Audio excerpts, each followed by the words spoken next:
Good morning, Raptor Freaks. Lexi out here a little early on a Tuesday after a win over the Wizards, our 25th win of the season, which is the amount of wins we got last year was 25 after last season, first year of Darko. Well, he's matched the 25 wins of last year as of last night. 25 wins for the Raptors this season, winning the season series against the Washington Wizards for the seventh straight season in a row.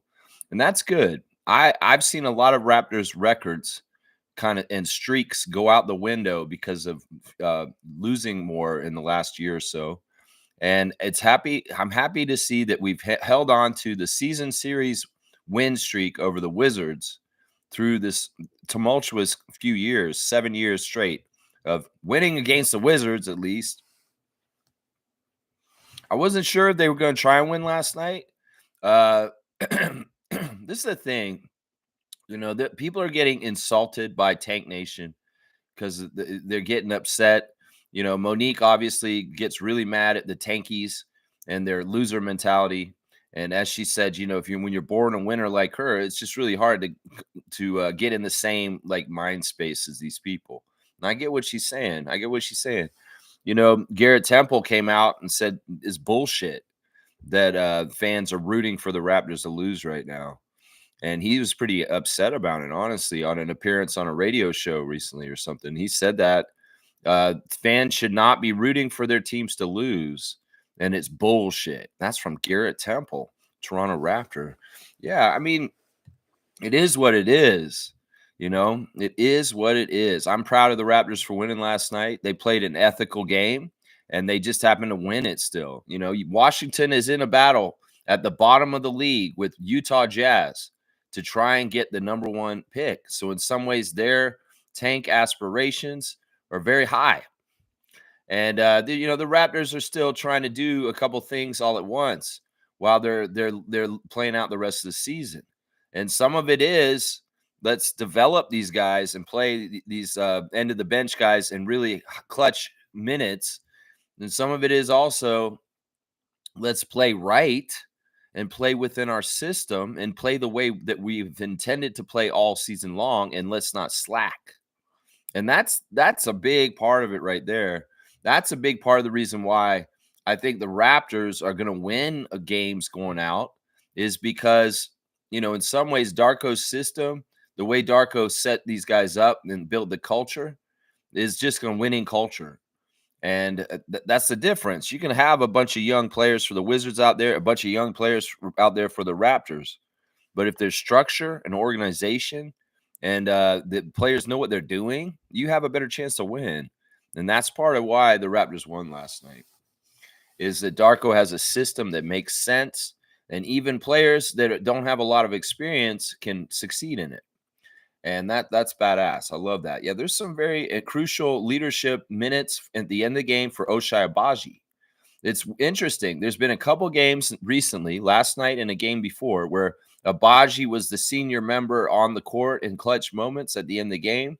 And in some ways, it was on his shoulders to kind of be the main guy, like Scotty would be if he was in there, or RJ or Emmanuel. Well, none of those guys are out there. And the most senior guy, the guy that knows what he's doing the most, is Ochai Agbaji. And, well, he succeeded last night. That's a very, very important leadership development minutes for Ochai at the end of the game, because they were successful in executing in a game that was getting kind of close.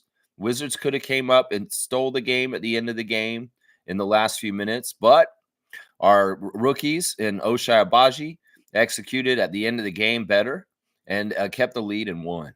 And I'm not mad about that. Some people are mad about that today, and they're stupid. But you know what? It is what it is. In some ways, we're pretty solid in our spot at the bottom of the standings. And in some ways, we shouldn't be so worried and nitpicky about winning a game here or there, because it's going to happen. And also, we're really kind of getting distance from the teams that are above us, like Miami and Chicago. They're getting a little bit more distance from us, and there's less games in the schedule. They should be pretty safe from us jumping up into the play-in all of a sudden. which I know some people want us to still try and make the play in.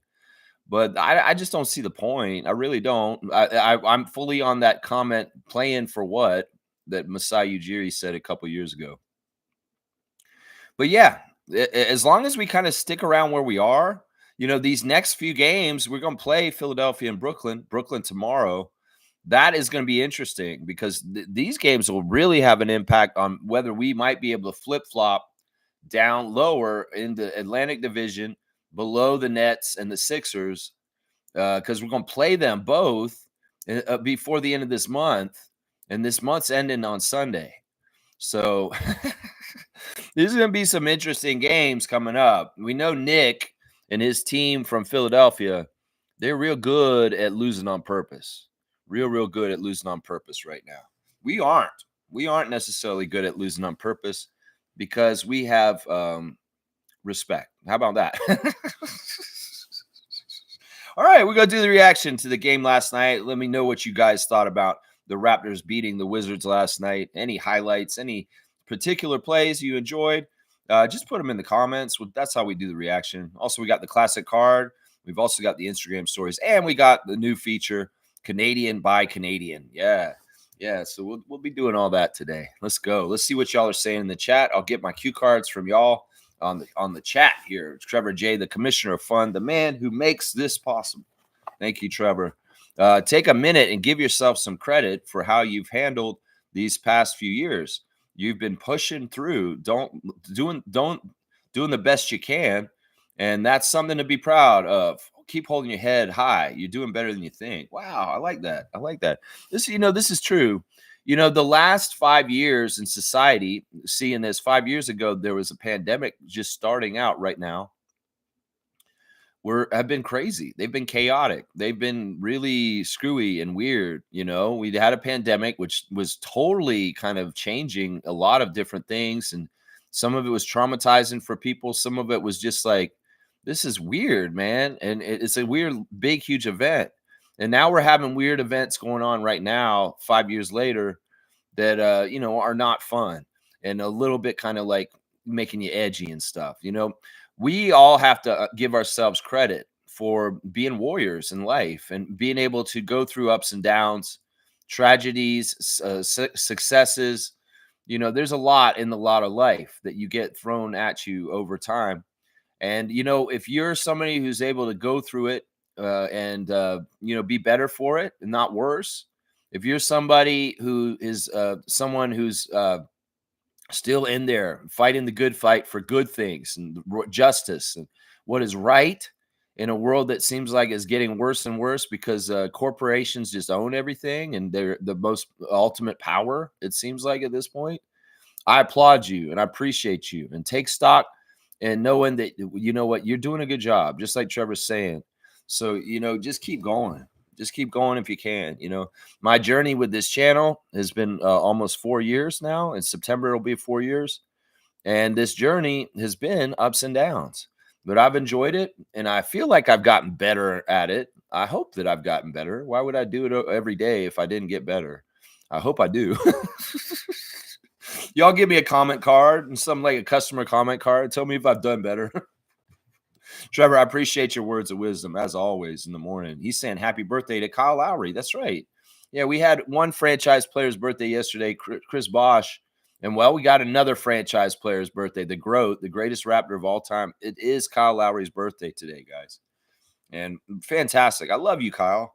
Kyle, you are the heart and the soul of what being a Raptor means, man. And I appreciate you for it. You're somebody with DeMar DeRozan that put our name on the map with respect. And I will forever be indebted to you and grateful to you for bringing respect to the Toronto Raptors franchise, Kyle Lowry, and doing your role in what you did. You know what? I forgot to watch Raptors Delight last night.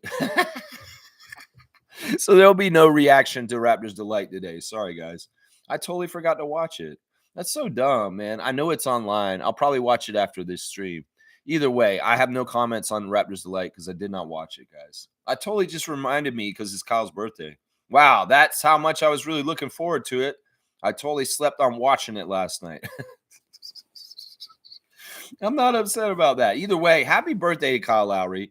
Kyle is turned today. He is 39 today, guys. that man's gonna be 40 next year, y'all. Oh, he's gonna be 40 next year, y'all. Seriously, 40 years old next year. He's 39 today. We had a couple other Raptor birthdays today. I might as well do them while we're talking about Kyle's birthday. Marco Bellinelli, the Italian player that played for the Raptors for a little while there. It's his birthday also. He's the same age as Kyle. He's 39 also today. And then William Cunningham, way long time ago, Raptor. He is turned 51 today. So happy birthday to Kalo, of course. Kyle Lowry, that number 7, will be in the rafters next to 15 at some point. Marco Bellinelli, happy birthday, Italiano. And William Cunningham, happy birthday to you. That's right. There you go. There you go. I was at the game on Sunday, of course, and I was checking our banners for safety because of Disturbed.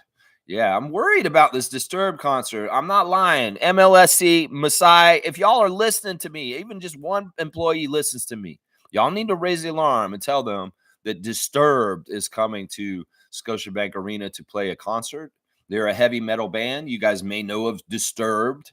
Yeah, well, in Chicago, they came there and they burned down Michael Jordan's 6 championship banners. That's right. The Bulls banners got burned up by the pyrotechnics of a heavy metal band named Disturbed. Well, Disturbed's coming to Scotiabank Arena in April in like 2 weeks. And I want to just warn the facility, you cannot let them burn our Raptors championship banner. You don't let them happen. I noticed that Vince's banner wasn't up, though, when I was there. I could not see Vince's banner. I don't know where they put it in the ceiling. The 15 banner was not hanging anywhere near the championship banner, which I'm okay with. But I didn't even know where it was. Maybe it was on the other side of the arena, on the other side of the scoreboard, and I didn't see it because I didn't see Vince's banner when I was there. Maybe they took it down for some cleaning or something like that. I don't know. But either way, y'all maybe take them down when Disturb is here, please. MLSE, Toronto Raptors, Masai Ujiri. Don't let them do what they did to Chicago's championship banners to our banners in Toronto. Please. That's just a little warning once again. Trevor's saying Washington was not going to let the Raptors out-tank them last night. Yeah, I mean, the Wizards did play their players like Poole and stuff for a while. Middleton was out there pretty late into the game. We did play Scotty and Emmanuel and Jakob in the fourth quarter. But there was a certain point where both teams reverted to the end of the bench, the guys at the very, very bottom of the choices to be playing. And, well, our team, like I said before, is more organized than their team in general. And when you have young players that don't totally know what they're doing, they have at least a little bit of a guide and understanding what they should be doing, because Darko's system is something they really do work on, and it's something that's drilled into them, literally drilled into them in practice. That just shows that, organization, a culture, an idea about what the vision is that the team's supposed to be doing will beat young players just playing chaotically. And that's what this is right here. The Wizards have talent. The Wizards have some very interesting players. In fact, every time I see Alexander Sarr, I get more impressed. I remember watching him last summer in the Summer League, and then watching him in preseason. We played the Wizards twice in preseason. And I was thinking, man, this guy's so overhyped. This guy is nothing, man. This dude's the number 2 pick in the draft. This guy sucks. I thought that he was a bust in preseason, but I don't anymore. I've seen enough from him in the series during the season and he's at this point, last night, he showed the best stuff that he's shown so far in the NBA against the Raptors. So, yeah, Sarr's a good pick, honestly. I have to say that after this. My opinion about him has changed. He's a scary player coming up. And, it's sad to see Keyshawn George get hurt the beginning of the game. He kind of stepped on his ankle a little funny and had to come out of the game, didn't play. Bub Carrington, Bilal Coulibaly. They've got an interesting team in Washington. But like we were saying yesterday, you relegate the Wizards. Well, look, they don't even have anybody at their game last night. They had like a G League attendance last night at Capital One Center. It's really that franchise is in trouble already. And if you relegate the Washington Wizards, well, say hasta la vista to that franchise. because it's on a lifeline already. Nobody coming there. Not many people care about that team. Let's just put it that way. Not many people care about Washington. I mean, how can you be a Washington Wizards fans for decades on decades on decades on decades? You must be a masochist. You must be somebody who just likes pain. That's what I would say. Yeah.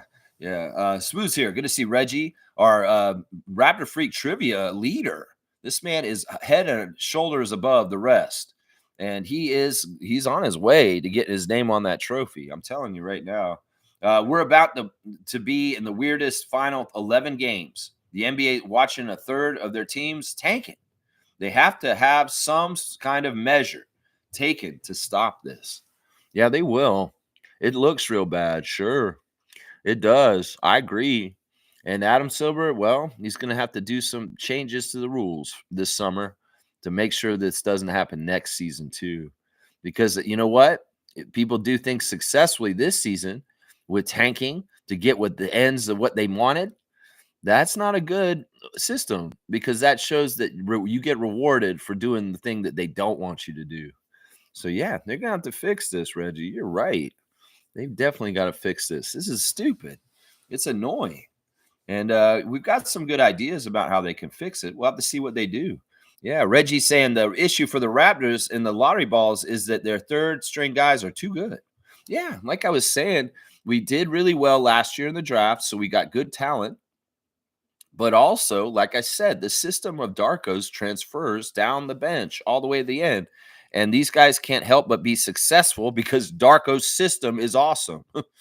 And it's just like, it was weird because at the end of the game, they were playing without Shed or IQ, no point guard. And they really didn't have like a normal guy that could be the point guard. I mean, AJ Lawson may be the closest to a point guard that was out there at the end of the game. And to generate offensive opportunities, they did a weave. They started doing a weave around the top of the key near past the free throw line, and I was like, wow. But it was effective. It actually got Abaji a layup, and that to me was funny because it's kind of like, okay, these guys don't have a pure point guard out there right now. They don't really have a way to initiate the offense. And Alvin was even talking about it while it was going on. It's like, well, what are they going to do right now with their team out there?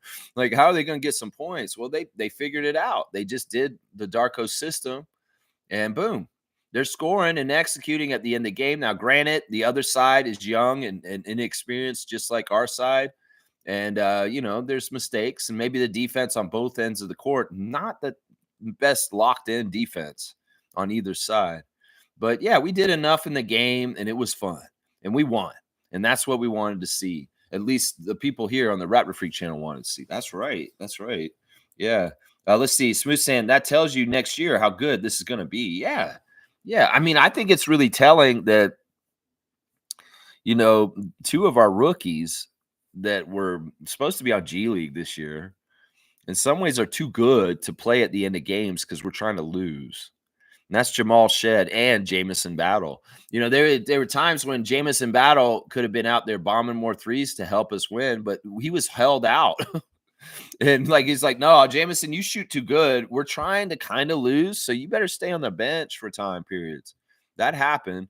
And then, of course, Shed, he's too good at running the team as the backup point guard right now that he understands how to win the game. He's too much of a winner that he can't even afford to play Shed in the last 5 minutes of the game if we're trying to lose on purpose. But that's c'est la vie. That's it. It doesn't matter. We can do what we did and we'll still get the W.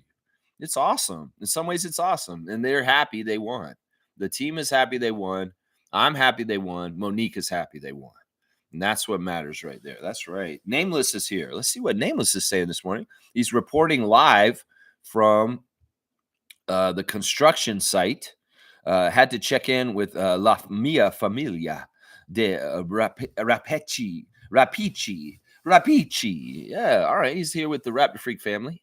And good morning to you. Buongiorno, my Italian friend. You're at the construction site. That means you probably have multiple plumbings to do at a construction site. That's not just a one bowl job. That's a plethora of opportunities to plumb. I'll bet. Yeah, Nameless. Always good to see my guy, Nameless. I'm glad you stepped in for a second while you're on the job. That's right. There you go. There's the Raptors right there. There you go. Monique is here. Super fan Monique Lawrence, the greatest in the house. Good morning, Raptor Free crew. Amazing, amazing. Win, win, win, win, win, win. Win, win, win, win. www. Yeah, that's right. That's right. Her stars of the game are IQ in the third, Jamal, Yak, Jameson, and Trevor be like, we are trying to win or lose. Laugh out loud. Enjoy the wins, man. Yeah. People are confused. What are we trying to do? I thought we were trying to lose. Isn't that the script? Why are we winning, Raptors? Well, because in the NBA, you're just trying to win. Yeah, these guys are professionals. They don't want to lose, man. Let them win. If they can win and they want to win, they're going to win. They're going to win. And y'all just go with the flow. Y'all are fans. You're supposed to watch it. You don't make the content. Come on now. Are you out on the court with the basketball in your hands, fans? No, you're not. So you don't know what it is to be an ultimate competitor that competes in the NBA. And so, listen, this is participation by watching, not by writing scripts, not by putting your will on the team and say, this is what the Raptors should do. I need to control things in my life because I'm a helpless, pathetic person. This is what they should do. No, let them do what they do. Let them be who they be. And you watch. Yeah, you watch. That's your job. You're a fan. You turn on the TV. You turn on the channel, the right channel, and you watch Matt Devlin and Alvin Williams call the game. And you watch the players play the game. And you watch. And that's all you do, fans. Thank God. All you do is watch. You're not running the team. You are not Masai Ujiri. You are not Bobby Webster. You are not Darko Rajakovic. You are a fan. You sit at home. You watch the game. That's your job. That's your only job. Your job is not to tell them how to do their damn jobs. How about that? How about that? How about that? How about that? That's right. That's right. How about that? That's right. That's right. Mo, I love you. And you are on the right side of things. That's right. There's your stars of the game. I'll do my stars of the game real quick. Real quick. Like my number one star of the game is the man who got the chain. I want to be the Austrian hammer. Why don't you call his name? Yeah. I'll be your Austrian hammer. This will be my testimony. Hey. Yeah, Pirtle, 10 for 13 from the field. Pirtle and IQ. I was right. I told IQ the night before the game in the hallway. I said, you and Yak play, y'all win. Yeah, you and Yak play, y'all win. And he nodded. He was like, yeah. And he did. And they came out there and they won. Yeah, IQ and Yak played. They win. They win. That's right. That's right. Jakob, 10 for 13. Scorching with his little push shots. Alvin Williams talking about, let's go to Dave and Buster's and let's let Jakob Pirtle shoot the shots at the Dave and Buster's game. He's going to be winning. Man, that dude's so good at that game, Alvin. He could stand over by the bar and sink those basketball shots 20 feet away. Yeah, Yak's awesome, man. We're so lucky we have him, man. He's such a smart player. He's such a gifted player for his size. His hands are unmatched. There's some crazy-ass passes Emmanuel was giving him that he still handled and caught and converted, like crazy stuff, this split-second kind of stuff. Like, man, I wish we could get the hands of Pirtle on the hands of Mobo and Robinson and Castleton. Holy crap, that would be great. In some ways, we need more big men with hands like Jakob. Because Jakob cleans up some not very good passes, and he catches some balls that are very difficult to handle. And he's also very good at catching them quick and putting them in the hoop quick and getting them in the hoop. But yeah, 10 for 13 for Yak, a double-double with 21 points, 11 rebounds, 1 assist, 2 steals, 3 blocks, a +9. You know, the other thing is we're seeing Yak continue, as Alvin put it, he's doing a Mookie Blaylock impersonation, which is hilarious that he said Mookie Blaylock. Yeah, out on the backcourt on defense, Jakob is getting steals like regularly every game now. Like he's playing the passing lanes and jumping in them and getting fast break opportunities. And that's fun. That's hilarious. That is not normal for a center, especially this guy, especially when this guy showed up from Austria in the NBA. I was like, man, this guy, he's good. I'm excited to see where he goes. I had no idea he'd go to this. I had no idea that Jakob Poeltl would be this player he is today in 2025. Seriously, seriously. When he was a rookie on the Raptors, I did not see any of this stuff coming. And I'm so joyful and happy about it. The man is amazing. He's so funny. After the game, his interview with Savannah Hamilton, was funny. Savannah's in the back, and she's like, I'm going to ask you about the chain. Did you get the chain? And he's like, and then she's like, Jakob, did you get the chain? He's like, yes, I did get the chain. Yes, I did. Of course you got the chain last night, Jakob, because you're off the chain, my guy. You're a badass. We love you. Yeah, Savannah was funny too, because she did the interview with Yak at the end of the game on the court, but she was distracted. And that was because her friend, Aaliyah Edwards, was standing at courtside waiting for her to get done. And she wanted to talk to her. And when she got done, she ran over there and hugged her. And they were like, they're so happy to see each other. And I could tell Savannah was saying, yeah, I'm sorry I was busy doing my job, interviewing the game MVP. And after the game interview, and Aaliyah's like, oh, you're so cool, Savannah, for being a interviewer on TV. It's cool. It was really cool to see the friendship of Savannah Hamilton and Aaliyah Edwards after the game. They caught it all on camera. It was hilarious. But yeah, Yak's my number one star of the game with the double-double. Very efficient, 10 of 13. Just fun. Like I said, you play him against the Spurs on Sunday night, there ain't none of that stuff going on with Sohan and Bismack down low because Jakob's regulating.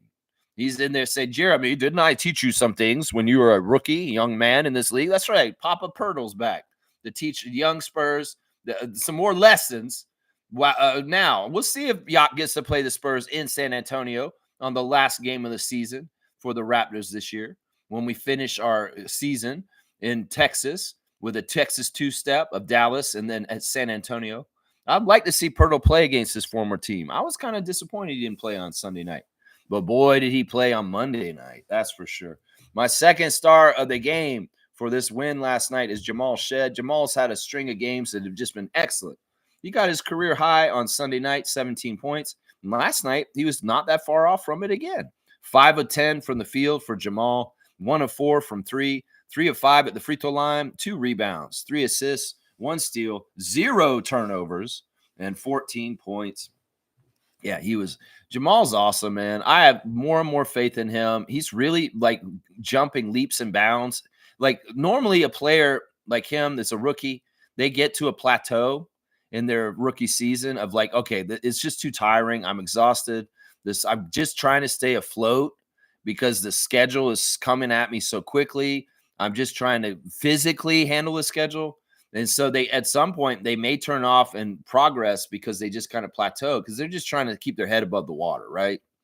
Well, Jamal isn't like that. Now, he hit a wall in like November. He hit a wall early where he was kind of like, but now he's like learning at light speed.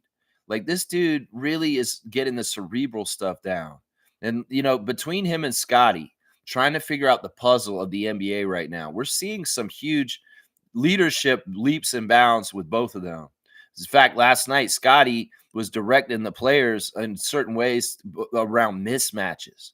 There was one point where he, at the top of the key, called Castleton to position because he recognized he had a smaller defender on him, and he orchestrated a very, very well-executed play for Colin Castleton getting the ball in the middle of the lane and putting in an easy shot. That's what I'm saying. That the leadership, the understanding, the tendencies of other players, the understanding of how teams play, the understanding of the NBA and its ecosystem is coming more and more at advanced levels to people like Scotty Barnes and Jamal Shead. And I love it. I love it. Jamal's such a cerebral player. He's extremely intelligent. You hear him in the halftime interview, and it's just like, this dude is a badass. And Messiah and Bobby really knew what they were doing when they got Jamal. Seriously. I really, truly believe Jamal Shead's going to be the steal of this draft that happened last year. People are going to be talking about it for years. Man, the Raptors really kicked ass getting Jamal Shead in the second round of the 2024 draft. Amazing stuff. Amazing stuff. We love you, Jamal. Keep going, man. My third star of the game is Jamison. Jamison Battle got the start. He didn't start well. It looked a little bit like a repeat from Sunday night against the Spurs for Jamison, missing way too much. but he turned it on at a certain point later in the game, and it absolutely helped us get ahead of the Wizards and build a cushion to stay ahead of them in the second half. So, tank artists, you want to blame somebody. In some ways, you should blame Jamison Battle because he found his 3-point shot in the second half last night, and he gave us some distance on the score. I ain't mad at him for it. I'm glad we won. 4 for 9 from the field, 3 of 6 from 3, 3 rebounds, and 3 fouls, 11 points for Jamison. It's not a super stellar stat line, but like I said, Battle's been kind of slumping a little bit here and there, and it was nice to see him finally, get a little bit going more. And it was interesting because the thing about Battle last night was he scored his points very quickly, all in a really quick little burst. Like a lot of the points he made were just in a really quick dumping. And in some ways, if he can control that power and be like instant offense off the bench, somebody's a reliable, like this guy's going to come out and shoot the lights out for like 5 minutes, and then we bring him back, put him back on the bench. That will be very useful. Instant offense, dead eye shooter immediately coming in the game. So yeah, Jamison also getting an interview at this game, and that was weird. It's weird hearing Jamison in interviews because honestly, to be honest, he has not gotten a lot of media interviews after games for either the 905 or the Raptors. So it's it's a rare thing when we hear Battle on in the interview with Savannah Hamilton, and that was cool. I was happy to see that. My next star of the game, my fourth star of the game is going to be Emmanuel Quickly. Now, Scotty and Emmanuel both did not shoot the greatest last night, but I'm going to give them both stars still because they were carrying and they were doing a lot of different important things to help the team win, if not playing exactly their best offensively. Emmanuel was 5 of 16 from the field, exactly like Scott, 3 of 9 from 3. He was missing everything from 3 early on, but then he figured it out and he got it. And once again, Emmanuel Quickly is the only player on this team that has the right to shoot anything at any time. Seriously, he's the only guy I have any faith in. Like, you know what? If he wants to pull up and do a transition 3 that seems crazy, he's allowed to because he's got it like that. And, well, Emmanuel was pretty good in some ways. He was making his points at the free throw line, 3 for 9 from 3, and then 8 of 8 at the free throw line. Really good to see the patience and the execution at the free throw line for Emmanuel. 4 rebounds, 7 assists, 1 steal, 1 block, 2 turnovers, a plus 10 with 21 points for Emmanuel. Tied for the leading scorer with Jakob. Both of them got 21. Yeah, I'm glad Emmanuel manufactured 20 points in this game. In some ways, that was the grittiness of going to the line and waking up and finally making a few shots here and there more in the second half. But he wasn't good in the first half. No, he was missing everything in the first half. Scotty Barnes, not the best shooting game, not the most points, but flirting with the triple-double and showing exactly more of his ability to score in the lane near the basket by driving and spinning around people and being aggressive. And that's what we want to see more of from him. The building up of him being a very forceful player coming at the rim has been a very welcome development in the last month or so. And we're seeing it more and more consistently every single game. And we're seeing Scotty do a little bit different moves every single game. Like he had some weird spin moves in the last couple games where he's really using his pivot foot to make more room to get closer to the basket and get an easy layup. The other thing about Scott, and this is very, very stark in contrast to the bigs, Castleton, Mobo, and Robinson, is that this guy's finishing pretty consistently around the basket unless he's getting absolutely fouled and they're not allowing him to physically convert the basket. But for the most part, Scotty is finishing his shots near the basket. And that's something that I want those other 3 guys I just named to get better at because they're frustrating the hell out of me. They got bunnies. They're missing. Jonathan in particular drives me nuts with how strong he goes up with the basket. He needs a softer touch. You are way too strong with your shots, Jonathan, and you got to get more light touch. In some ways, this is something that Jakob has really good is that light touch, that understanding of like the soft touch. And Jonathan, man, you're like a bull in a china shop some ways with your shots. And this is a skill. Some people don't necessarily have this skill. Some people don't naturally are able to do this because they're just such a a big lumbersome player that's very strong, but they can't figure out touch. And I'm worried about that with Mobo, that he may not be able, he's got to figure out touch. This summer, you got to work on a lighter touch, man. And you've got to figure out how to put the ball in the hoop more consistently within 3 feet of the basket. I'm sorry. This is really frustrating me. You're not the only one. Castleton and Robinson have issues with this too. They really, really do. But yeah, Scotty, 5 for 16, 0 for 5 from 3. So he didn't make any threes last night. 3 of 4 at the free throw line, 10 rebounds, 8 assists, 13 points, 3 steals, 2 blocks, a plus 10. Scotty's not the leading scorer.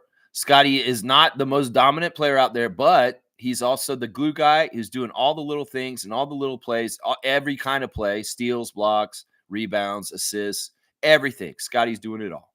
And that's why, in some ways, he can score 13 points. He's still a star of the game. He can shoot 5 of 16. And to me, he's still a star of the game. Because, look, he got 3 steals, 2 blocks, 8 assists, and 10 rebounds. That's an all-around game. And in some ways, he's going to be helping us win because he plays as a glue player more than he tries to take over the game and score so much for us. Now, granted, if Scotty is a really good weapon where he can actually just get points for us when we need them in different places, yeah, we should utilize him for that. But for the most part, he doesn't have to carry us. And in some ways, his energy being put out on the court and all those different actions than just him takes the ball and puts the ball in the hoop, that's going to be more helpful for us in winning championships, y'all. I'm going to say that right now. Some honorable mentions real quick before we go around. Honestly, the rest of the team really shot horrible. Honestly, there were only like 3 guys that really shot any kind of amount that I was like respectable. And those were my first 3 stars. Jakob, Jamal, and Jamison were the only 3 Raptors that actually shot well. The rest of the team absolutely shot horrible. The bench in particular was really bad other than Shed. They collectively made 9 of 28 shooting for Mobo, Castleton, Robinson, and Lawson. 9 of 28 shooting. That's really bad.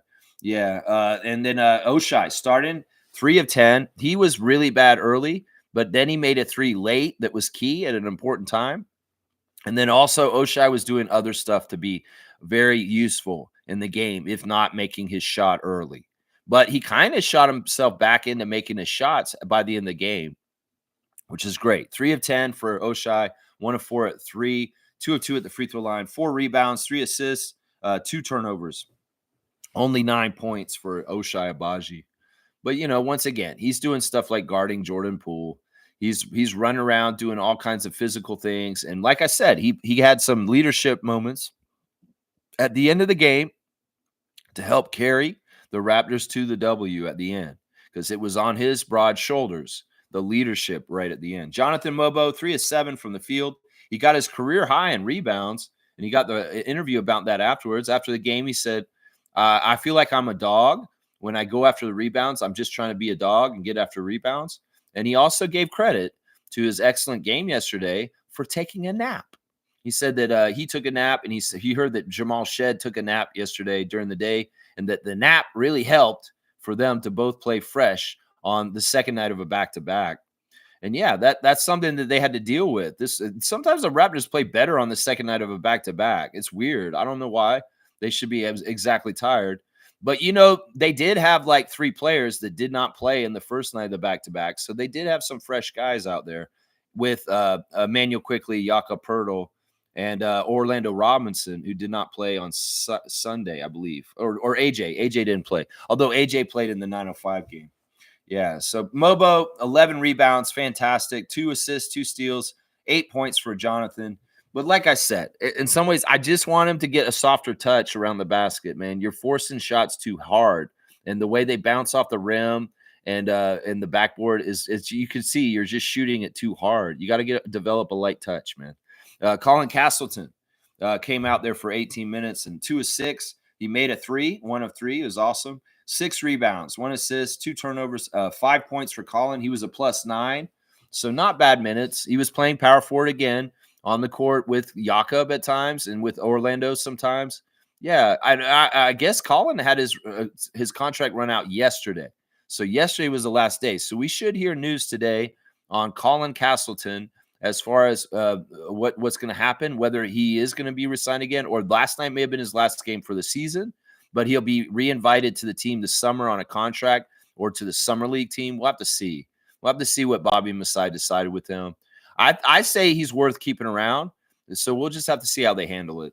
Orlando Robinson, 19 minutes, 1 of 7, really bad shooting. Missed his only 3-point shot. He did get 4 offensive rebounds, which is really good.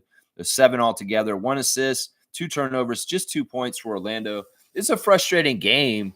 And there was that sequence where Sarr blocked him a couple times, and it was kind of humiliating. And then he ran back the other way and was like, fuck this. I'm not letting this French guy score on the other end. And he ran him over. He blocked him too, but he did run him over also. There was also a very blatant push by Orlando at one point too. He's had a couple of these in recent games. Like he had one where he just pushed the hell out of somebody in the Spurs game on Sunday night. So this stuff is happening where these guys kind of have, frustration. And Orlando was, I liked seeing that though. Just like Alvin said, it's like, even though he fouled him, even though it wasn't clean, the will to compete and the will to kind of step up when somebody else makes you look bad, that's very attractive and something that I want to see in a player on our team. So yeah, Orlando Robinson, I like your moxie, even if you were not totally capable in the game last night.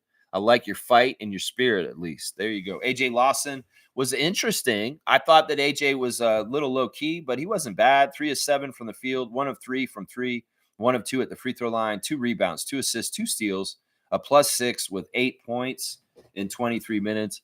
There was a lineup out there that I really, really liked. That was Jakob, Castleton, and Scotty at the 3 with Lawson and IQ in the backcourt. And I was like, this is a really good defensive team because you got Yak, first of all, that really close to the rim protection. And Castleton's a good floater and help defender. And he's also a really good rebounder too. So you got 2 really solid rebounders. And then Scott's floating in the middle of that lineup as the glue guy, where he could add his reinforcements down low for those other 2 big guys who are playing the 4 and the 5. And then Scotty can also play the passing lanes. He could be anywhere and be really, really disruptive. And then you got AJ Lawson, who's just a whirling dervish of a defensive player who's just everywhere and so fast and such good instincts. And then IQ's just really stealthy and smart too. That was one of the best defensive lineups I've seen the Raptors put out there on the court in a long time. And it's a luxury to have size on your roster so that you could slot Scotty at the 3 and do what you did, man. But having Lawson's kind of defensive energy out there with Pirtle as the last line of defense, that's an OP combo right there. And especially when Scotty slotted at 3. That lineup was badass. I was really digging that lineup. Seriously. Really, really digging that lineup. No play for Garrett Temple, and Chris Boucher was out still because he was sick. And Jacoby didn't play either last night because he just came back from an injury. It was a back-to-back. He played the night before, so he was off for last night. So, yeah, it was interesting. On the other side, let me give some shine to a couple of Wizards players real quick. Jordan Poole did get going for a little while in the first half and got 23 early, 8 of 13, but really not anything later. He did have 5 turnovers. He also had a goofy-ass flop that originally was called a foul, but then Curtis Blair went and looked at it on the challenge from the Raptors just before halftime, and he saw the truth. He saw that Poole slipped on his invisible pool once again, and it's so hilarious to hear Curtis Blair announce the challenge results in the empty Washington arena, saying, upon a review, a challenge, the offensive player Poole actually tripped on his own feet and no foul. And that's hilarious to me when it's stated so matter-of-factly by Curtis Blair over the microphone to everybody saying that the man just tripped on his own feet. And that's hilarious to me. I'm sorry. That's just funny. And I'm glad that challenge was successful. The refs were pretty good. Ray Acosta's a little snarky. Ray Acosta's kind of a little jerk, but Curtis Blair is awesome. And Danielle Scott was very firm last night in her job. And, it's interesting to see the players kind of talk to the refs about different things. when they're trying to like find out what they did to foul, like why did I get a foul, or lobbying for different things. Jakob very talkative with the refs last night, and Orlando very much trying to learn from Ray Acosta. And Danielle Scott was trying to get IQ was schmoozing Danielle at one point, but Danielle wasn't having it. Danielle was like, IQ, don't come over here with your like kind of like trying to be a romancer with me. No, no, no, no, no, no. Don't try and talk to me like that. I am a lady, but I am also an NBA ref, and I don't have this nonsense. Come on now. It's kind of like what was going on there. I could read it. AJ Johnson, not AJ Lawson, off the bench, the rookie who came to the team in a trade for Kyle Kuzma, getting 17 points off the bench with 5 and 9 shooting for the Wizards. Also of note, Alex Sarr, as I said, he's impressed me more and more as the season's gone on with 16 points, 5 rebounds, 2 assists, 1 steal, and 3 blocks. And then Bub Carrington, the other rookie, also with 15 points, 6 of 15 shooting. Justin Champagnie just not doing anything in this game. He barely came in for 21 minutes. He didn't score a single point. So Julian's the better Champagnie. It's official. We saw Julian Champagnie drop 30 on the Raptors on Sunday, and his brother the next day, 0. JT Thor didn't show up and do all the stuff that he normally does. Marcus Smart's hilarious to see in a Wizards jersey. That's exactly where you belong. As I said before, Marcus Smart belongs on the Wizards. He deserves it. Meanwhile, Chris Middleton don't deserve this shit, though. You don't deserve this. They shouldn't have sent Chris Middleton there. That's really mean. There's your box score check-in with the stars of the game. Pirtle, Shed, Battle, Quickly, and Barnes. My 5 stars to the game. There you go. Name is saying, you definitely got better. Go back and watch your first few episodes, like a deer in the headlights. Much more fluid and confident at this point. There you go. Damn, I like that. Nameless.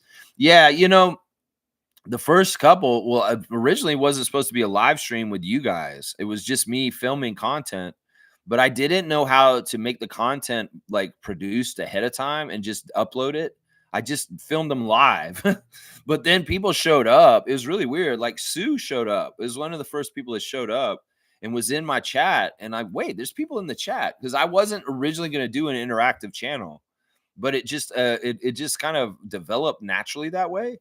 And having like an improvisational background and really kind of quick on my toes, it's actually very conducive for me to do this format over other people, because some people can't do the live reaction with these people reacting in the chat and really do it in a way where it's cohesive and there's not a lot of pauses because people have to read. See, part of it is I'm a speed reader and I can read really fast and kind of process really quick in my head. But, you have to be really quick to do some of the stuff I'm doing on this channel every day. I appreciate that, Nameless. And yeah, the journey is documented. We could go back to the beginning. We go back a year in, 2 years in, 3 years in, and now. And there's going to be a difference. There will be a difference. So the camera's better. The audio's better. The delivery's better. That's right. That's right. Mo's saying, you've done great, Lex. I appreciate that, Mo. And I know you've been here this whole journey with me, too. I've known Monique a lot longer than I've been doing this channel. I've known Mo for over 10 years just from interacting with her on social media and Facebook. And and that's one of the really cool things about this channel too, is that this channel in some ways has given me the opportunity to meet Monique finally, because we had the hangouts and the different events we've done. And that's been very, very cool. Before it was just like online connection and kind of talking in comments to each other. But, I really am grateful for that from what has come from this channel. Is really, really grateful to be more in contact with more Raptors fans like us in every day. It's awesome. Reggie's saying, I watched the final installment of Raptors Delight. It wasn't as bad as the first 2. Okay. I'll have to watch it after. I totally forgot. I guess I wasn't really looking forward to it, that I totally forgot to watch it after the game. I watched the post-game interviews, and then I kind of just zoned out and watched wrestling bios. Watching wrestling bios, reliving the war. Yeah, the Monday Night Wars of Raw versus Nitro. Yeah, that's. I guess I totally forgot it was on. They even advertised it. I don't know. But hopefully it isn't that bad, and it won't make me so upset. I'll have to see. I'll have to see today. Tristan saying, you're telling me Raps G League players beat a Wizards team with 5 lottery picks since 2019? I mean, if you want to describe it that way, Tristan, that's not that far from the truth. Yeah, you could say that. I mean, who was our lineup at the end of the game? It was Oshai, who's a third-year player. And then you got Orlando Robinson, who's kind of a third-year player also, but not a full-time NBAer, kind of in between being in the NBA. And then you got Lawson, who's a bona fide G League two-way. But he also was in the finals last year for the Mavericks, and he does have some experience. And then you got the two rookies that are out there also, Jonathan and Jameson. And Castleton. Castleton's also pretty much a rookie, although he is kind of a second year player or a third year player. Like he's kind of like Robinson. They're in the same place. Yeah, there's not a whole lot of experience out there, and they didn't have a whole lot of experience either. Yeah, but I think it's more the Darko factor that gives us the advantage in this, that gives us the boost. Our young players are more confident because they have more structure and they understand what they're supposed to be doing at any given moment better than the Wizards players do. Some ways the Wizards may be improvising on the fly and kind of just going off of their individual talents, but that's the thing. When you make a team concept like Darko has, that will beat individual talents that are just kind of freelancing out there. And when you have players that may not be as talented as Sarr and Carrington, they can beat that team with better organization. And that's part of it right there. Yeah. G's saying some people are so upset about the win. We see a good bench. The addition of Ingram and a top 8 pick they choose will end up being a gem. Future is bright. Yeah. That's all right. In some ways, people are going to make the decision what they want to be every morning when they wake up. You want to wake up and be happy? You can be happy. It's a choice. We've talked about this on this channel recently. It's your choice how you want to have your day. If you won't be upset and all cantankerous and pissed off, well, that's your choice. You can do that. It's your right. But you may not be very fun to be around, and you may not have many friends after a while. That's what I'm saying. So it's their choice. If they want to be upset about this win, so be it. It's not going to change the win. Once again, I'll say it again. Y'all are fans. Y'all only watch this shit. Y'all don't decide it. Y'all don't play it. Y'all don't coach it. And y'all don't GM it. You're the fans. You watch it. So remember your role, jabronis. Remember your role, jabronis. Not y'all. I love y'all. You know what I'm talking about. I'm talking to these people that are upset about the win last night. Know your role, jabronis. That's right. That's from Dwayne Johnson right there. That's right. Know your role. You're a fan, and that's what you're supposed to do. Fan. That's right. Mo's saying, I'm glad Jamal Shed stayed up with us for most of the season and not with the 905. It has really paid off. You're right, Mo. It really has paid off at this point. I still see the merit of what he could have done down there. But you know what? In some ways, it's better that he went at the NBA speed. He went at the NBA size. He went at the NBA caliber of talent instead of the G League talent all year, because it built him up faster. And I think you're right. I think you're right that it was better in the long run. In the beginning, I didn't like it. In some ways, I was wanting the G League to be successful this year for 905. And I knew that Jamal Shed was absolutely a vital player to be playing on 905 for them to have continued good success throughout the whole year. But alas, his time on 905 was sparring Lee, not as much as it could have been. He maybe played like 5-6 games on 905. He didn't play a whole lot on their team, actually. And he could have helped them a lot, but that's not what this is about. The 905 did not need the 905 needed him, but Jamal Shed did not need the 905.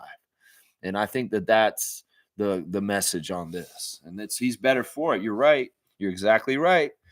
G's saying we need to push the Shed for all rookie. Yeah, this campaign is in full effect. Matt Devlin has put it on display again last night. Shed for all rookie team. There are people in the media that are picking this up now too and making a little bit of a note of it. Listen, the Raptors had 5 amazingly good rookies this year, and they're going to be so good in the years to come. Y'all are going to remember our draft class, and it's going to look stupid, NBA people, if you do not have at least one of our rookies on one of those all-rookie slots for either the first or second team. I don't expect them to be on the first team all-rookie, but you could put Jamal Shed on second team all-rookie. That would be smart, because you're going to need to highlight that at least one of our rookies made the all-rookie team, because in the years to come, y'all are going to look stupid if you didn't pick one of them, because our rookie class this year is top notch. And y'all are going to see more and more who Jacoby Walter, Jonathan Mobo, Jamison Battle, Ulrich Shomshe. and Jamal Shed are in the years to come. And that those 5 guys are going to be looked at as like, holy crap, these guys, they got them all in the same 1 year. They got Jameson undrafted. They got Jamal in the second round. They picked Shamshay in the second to last pick. They bought it for $1 million from Memphis. They're geniuses in Toronto in their front office because they're going to see Shamshay eventually. They're going to see Jamal Shed's genius more and more, and they will realize that Bobby Masai know what they're doing, and that's their job. Your job is to watch, fans. I'm going to remind y'all over and over again here. Over and over again, I'll do it. Jamal Shed, all rookie team. Let's go. Let's go. Cool Cat's here. Good morning, Raptor Free crew. Our rookies are not listening to the front office. I agree. It's their career, their entire league checking them out. Play your best and earn your NBA career. Yeah, what are you going to tell somebody who dreamed of playing in the NBA since they were little kids? They finally get their chance to play in the NBA. Go ahead and throw the fight. No, man, they put too much time, effort, energy, resources. Their parents drove them to too many practices. They drove across state lines to go to state championships, this and that, all these different things, regionals, just like Fiercey's doing for her daughter. You think they put all that energy, all that time, all that investment to come to that level finally and just shit the bed? No, they got their chance. They got to go with it. They got to do what they got to do. They got to do their best. They don't want to live with a life of regret. Coming in there, said Colin Castleton's going to not try. When he gets this chance right now, bullshit, he's going to try. Because if he doesn't try his damnedest, he doesn't try his best, he doesn't play all out, he may regret it for the rest of his life.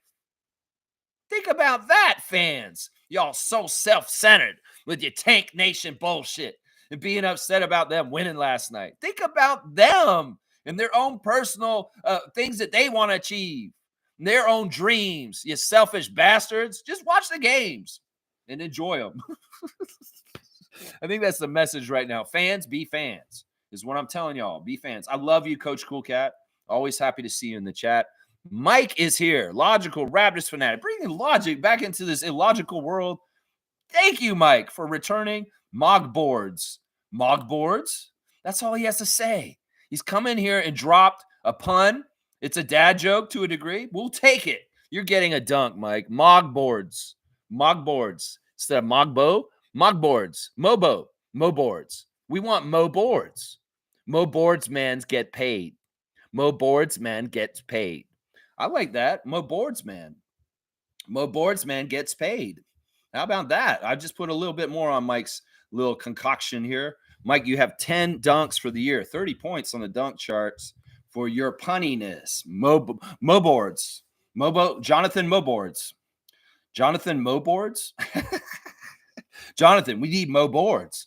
How about that? Yeah. Mo's saying, I'm beyond happy for IQ and his family last night. Yeah, we found out last night that Emmanuel had like 30 family members at the game before the game. And Alvin was going over the process of getting that together and said, oh my gosh. Now, apparently they give all the players 2 comp tickets for every game. So it's kind of like IQ had to go around to all the other Raptors and say, hey, can I get your tickets? Because I want to bring granny, auntie, and uncle, and cousin, and nephew, and niece, and and best friend, and and maybe these guys are like handing them over. They're like, here you go, IQ, I love you, man. Here you go, man. We're in your home state, in your home place, not your home state, but we're near your home state of Maryland. Here's my 2 tickets. Here you go. Yeah, that's awesome. There was some cheering for Emmanuel. We saw Emmanuel do a sitting Skipley when he made that 4-point play. That was awesome. That was really, really good. I loved seeing that Emmanuel get that 4-point play. He got fouled from behind on it. Then he laid on the ground and did the Skipley on the floor. It's weird, man.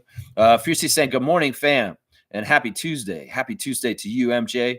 Let's go, Fiercey Salsera Jr. Let's go. That's what I'm saying. Keep going and keep striving and achieving in your basketball things that are going on right now, Fiercey. That's right. Fiercey Salsera Jr. That's right. Let's see. All right. I got to get back in my place. Here we go. Happy Tuesday. I like that. Tristan saying Mobo seemed to play more aggressively last night with energy.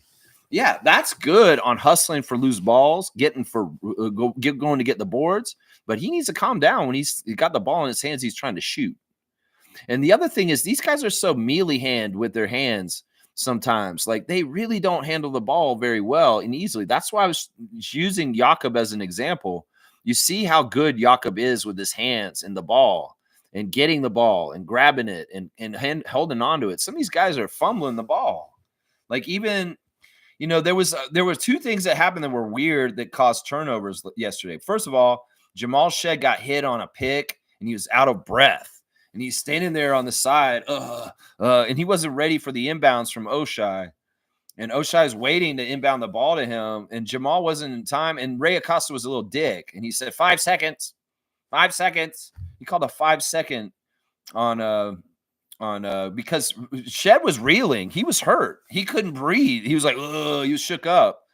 And we didn't throw the ball in time and turn the ball over because Oshai wasn't ready. I think Shed learned there. Is like, look, suck it up, bro. You can't be reeling and do that. You're in the NBA, bro. You ain't got no time. Ray Costa don't give a shit. He's going to fucking take the ball away from you if you're taking too long. And that's what he did. Ray Costa was a little dick. Right at the end of the game, he called a 3-second call on Colin Castleton in the lane. Why did you do that? You didn't have to do that, man. The game's already out of hand. It's stupid. It doesn't matter. 3 seconds on Castleton. Maybe he was in there for 3 seconds, but let that man get one more shot in the hoop instead of humiliating him and telling him, you were in the lane too much. A little too stickler on some things, Ray Acosta. Some things a little too stickler. A little bit too stickler on. Yeah. Yeah. But yeah, there's a couple of little plays like that were weird. Jonathan just needs to settle down, man. Like you guys get the ball, y'all need to protect it. You need to use two hands on it. You need to grab the ball and rebounds in two hands. And when you're holding it, be very, very strong with it. Because there are people trying to strip the ball from you. And remember, if you're going to the basket, don't go up weak sauce because they're going to hit you. They're going to try and stop you. They're going to foul you. And they ain't going to call it either. And y'all need to just go up strong and dunk that shit on them. Seriously, there was one play where both of them kind of had that. Robinson and Mobo. Mobo had a pissed off dunk where he's just like, I'm throwing it down on your head because I'm sick of y'all grabbing my arms and messing up everything I try and shoot around the basket. And I like that. We saw Orlando do that in the last couple of games too, where he just gets fed up and he goes up really strong and throws it down. That's what y'all have to do every time. Don't go up weak sauce. The weak sauce ain't working. And that I'm saying this to Jonathan, Colin, and Orlando right now. Don't go up weak sauce. No weak sauce. James is here. Good to see you, Raptor Freak James. Who's a better shooter, Jacoby or Grady? For Baylor, Jacoby was shooting pretty good. They're different kinds of players. In some ways, Grady is that typical 3-point specialist kind of shooter, but he isn't because he's athletic also and can do drives. And he's also very good with scrappy hustle after loose balls and all kinds of stuff. Grady's package is really interesting. Now, they're very different flavors as far as Jacoby and Grady. Jacoby is more old school kind of style scorer. Like he really reminds me of people like Alex English or Rolando Blackman as far as a varied scorer at different levels and just a baller. In some ways, he's also a lot of it has to do with getting contact with him. And also a lot of it has to do with, measured, fundamental, very smart footwork with pump fakes and all kinds of stuff. So their offensive games are very, very, very different. Now, if you're going to ask me who's the better shooter, I'm going to say it's Dick, just because he's technically more similar every time he shoots. Jacoby's a creative artist with his shots. And in some ways, Jacoby's more like DeMar DeRozan, whereas, who's a good example for, like people have said, I hate saying it, but in some ways, Grady's more like Klay Thompson. That kind of more 3-point shooter, and Jacoby's more like DeMar. Is more like DeMar. He's like a multi-level guy. He's got mid-range. He's got attacking the rim. He's going to be able to come and attack the rim with dunks when he gets stronger and more confident. He will be attacking the rim and throwing it down a little bit like Ja Morant, but not on that same exact level of getting up there and doing crazy shit. But when he's more confident and stronger, you will see that from him. So I would say that Jacoby is a better scorer in some ways, but Grady is the better shooter. Is that a good answer right there? Trevor's saying Bronny James dropped 39 points, career high in the G League. Yeah, okay. Well, he's coming somewhere. He's going somewhere, I guess. I don't know. We'll see. Fiercely saying, following last night's game, what are your thoughts on Castleton? Well, we're gonna have to find out what the GM's thoughts are because there's a decision that needs to be made on Colin. I think today, the day was 24th was the last day of his last 10-day contract yesterday. So they played him right up until right at the end. At midnight, his contract ended. So I don't know what they're going to do with him today. Are they going to sign him for the rest of the season? Because that's one option and keep him around as far as keep developing him with his core. Or are they going to mix it up, say hasta la vista to him temporarily, probably, and add a new guy on a 10-day to try out next? Because in some ways, there is some merit and fruit to be born from trying another name out, maybe bringing up Eugene again or going and getting somebody else from the G League, some other spot. I could see that, but I could also very much. I mean, I don't think it'd be stupid to just keep Castleton on a prorated contract for the last games of the season and just keep him on in the fold and build off the work he's already been building, especially if we like him and we think we're going to have him for next year. As I said, the thing with Castleton right now is very similar to Ramsey last year. Jamias Ramsey and Colin Castleton are kind of in the same position in this year as Colin Castleton. So remember, what they did was they did not sign Jamias Ramsey for the rest of the season. They played him for 2 10-day contracts, and that was it. And then they brought him back in training camp, and he played for us in training camp and tried to make the team through that. We'll have to see. We'll have to see. Smooth saying Anthony Davis returned last night. Okay. Well, there you go. So we'll probably have to see him when we play the Mavs at the end of the season, or they may have shut him down by then. We'll have to see. It is Anthony Davis, and we do know this guy. I hate to say it, but he's a little prone, if you know what I mean. Fiercely saying, I'm glad Yak got the chain. Totally deserved it. I thought they might give it to Battle because he kind of did really spark our energy to take over the game and win it and midway through the third and into the fourth. But I'm glad they gave it to Yaka. He deserves it. He totally does deserve it. Reggie's saying Suns Mavs going to be a battle for that final play-in spot. Yeah. Yeah, and like I said, I still think the Mavs are going to fall out and the Suns will get in the play-in. I still believe that will happen. The part of it is just because Davis is coming back, he has very limited times served with the Mavericks. I mean, what did he play? He played 2 games and then he got hurt this stretch, and now he's coming back. He's going to play like his 3rd game ever for the Dallas Mavericks.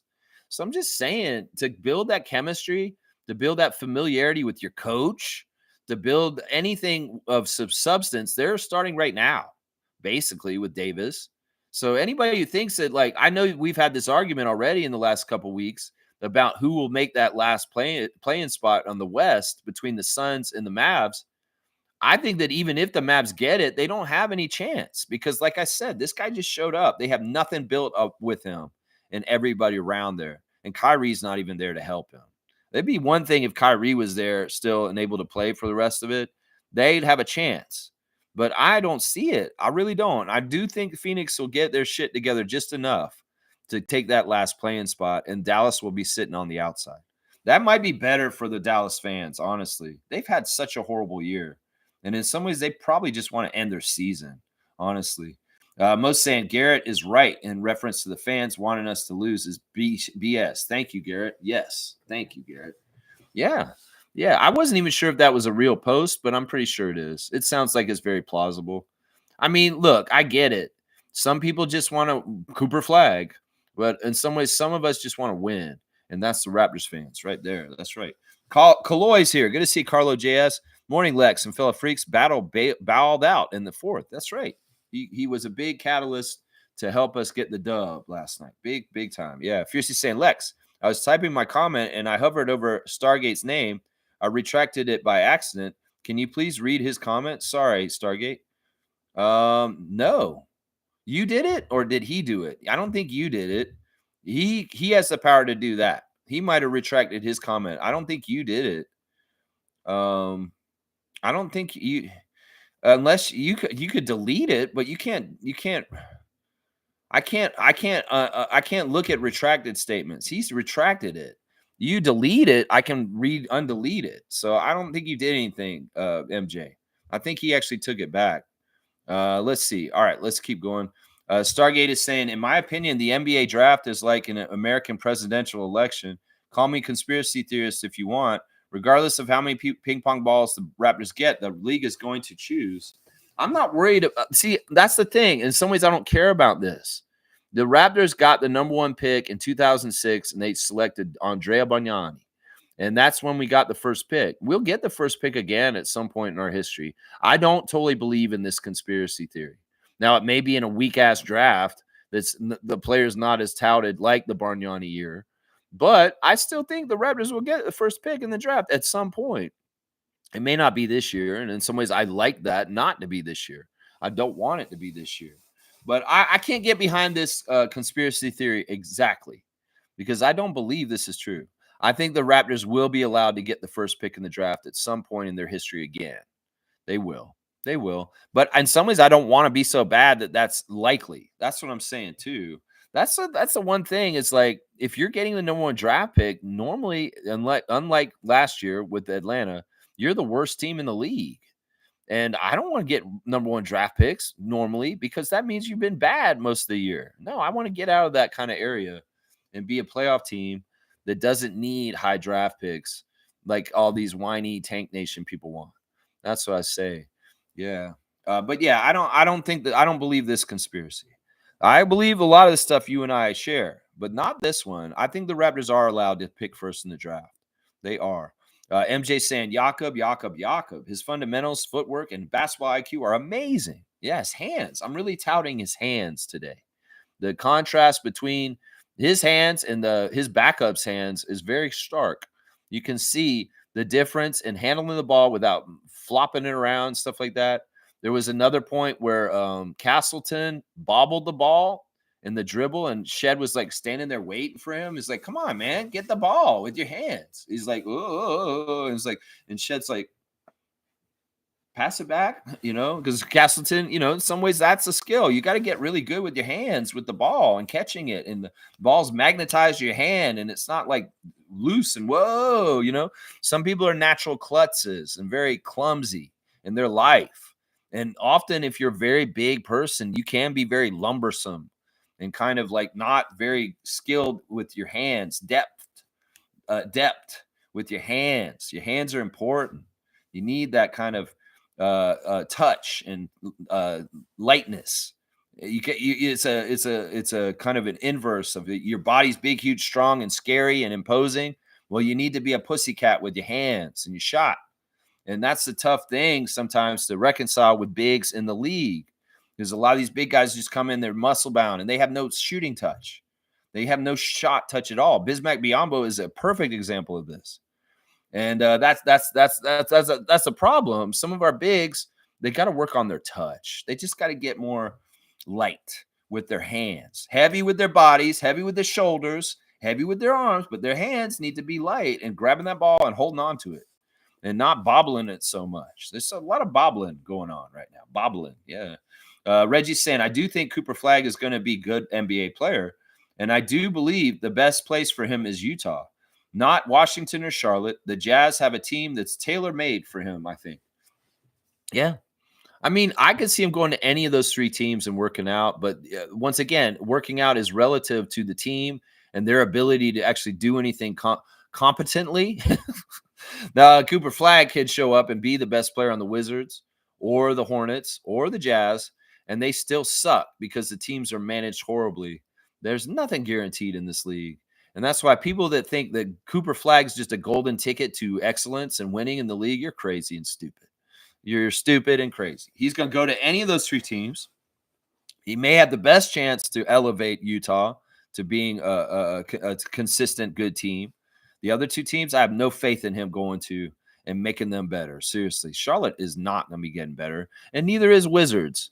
They are both horrible teams. They have a lot of young talent, but that doesn't mean they're going to get better. That doesn't mean anything. They have a lot of young talent 10 years ago. They had a lot of young talent 5 years ago. They had a lot of young talent 20 years ago. Did they go anywhere? No, they didn't. So I'm just going to say that right there. That's right. But yeah, I would agree with this, Reggie.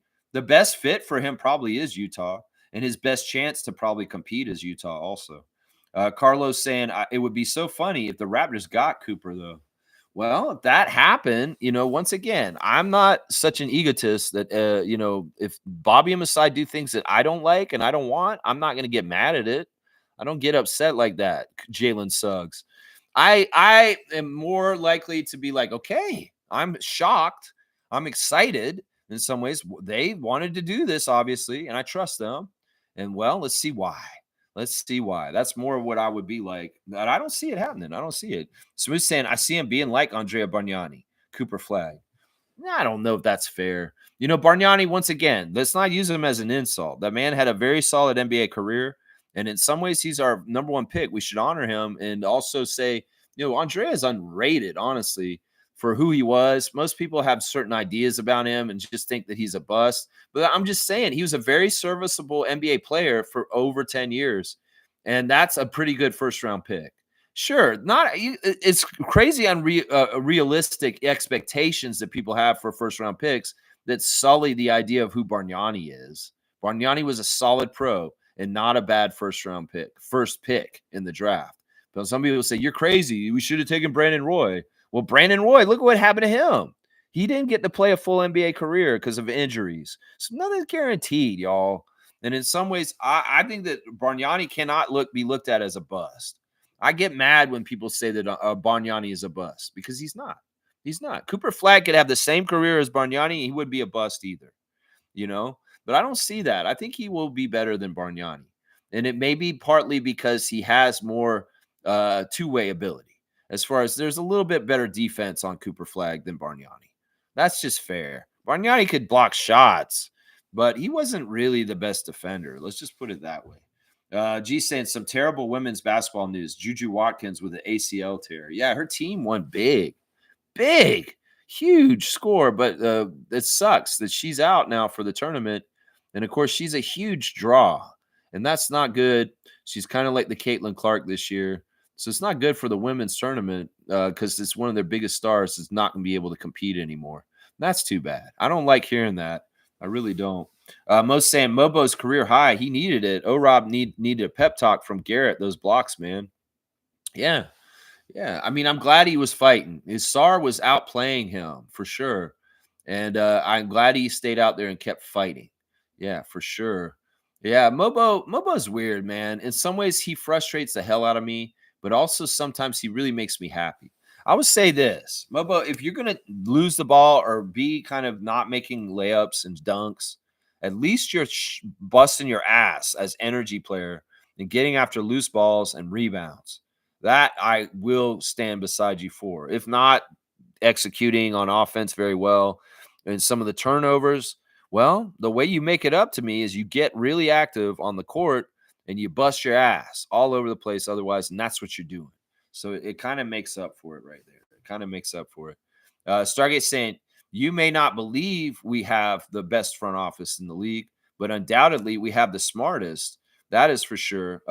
Bobby and Masai are using their own Jedi mind tricks against the league, and I love it. Yeah, these guys are awesome. It's amazing that Masai could fake out James Dolan to the fact that on Kyle Lowry's birthday, we'll say this, James Dolan could have had Kyle Lowry. He could have stopped the Raptors championship, but he was so scared of Masai fleecing him that he retracted the Kyle Lowry trade to having Kyle come to the Knicks. I love that. I love that. That is definitely head games. That is definitely head games. James Dolan, you idiot. That's right. I love that so much. Let's see. Fiercey saying, I enjoy Battle's post-game interviews. He provides intelligent answers. He's kind of run-the-mill humdrum. Kind of boring. But no flash, just him. And that's fine. There's nothing wrong with that.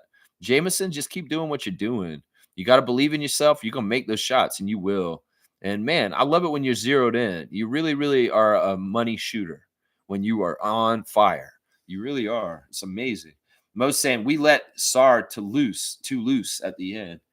At times, man. Yeah, Sar is a talent. I mean, he does have a really nice body and wingspan.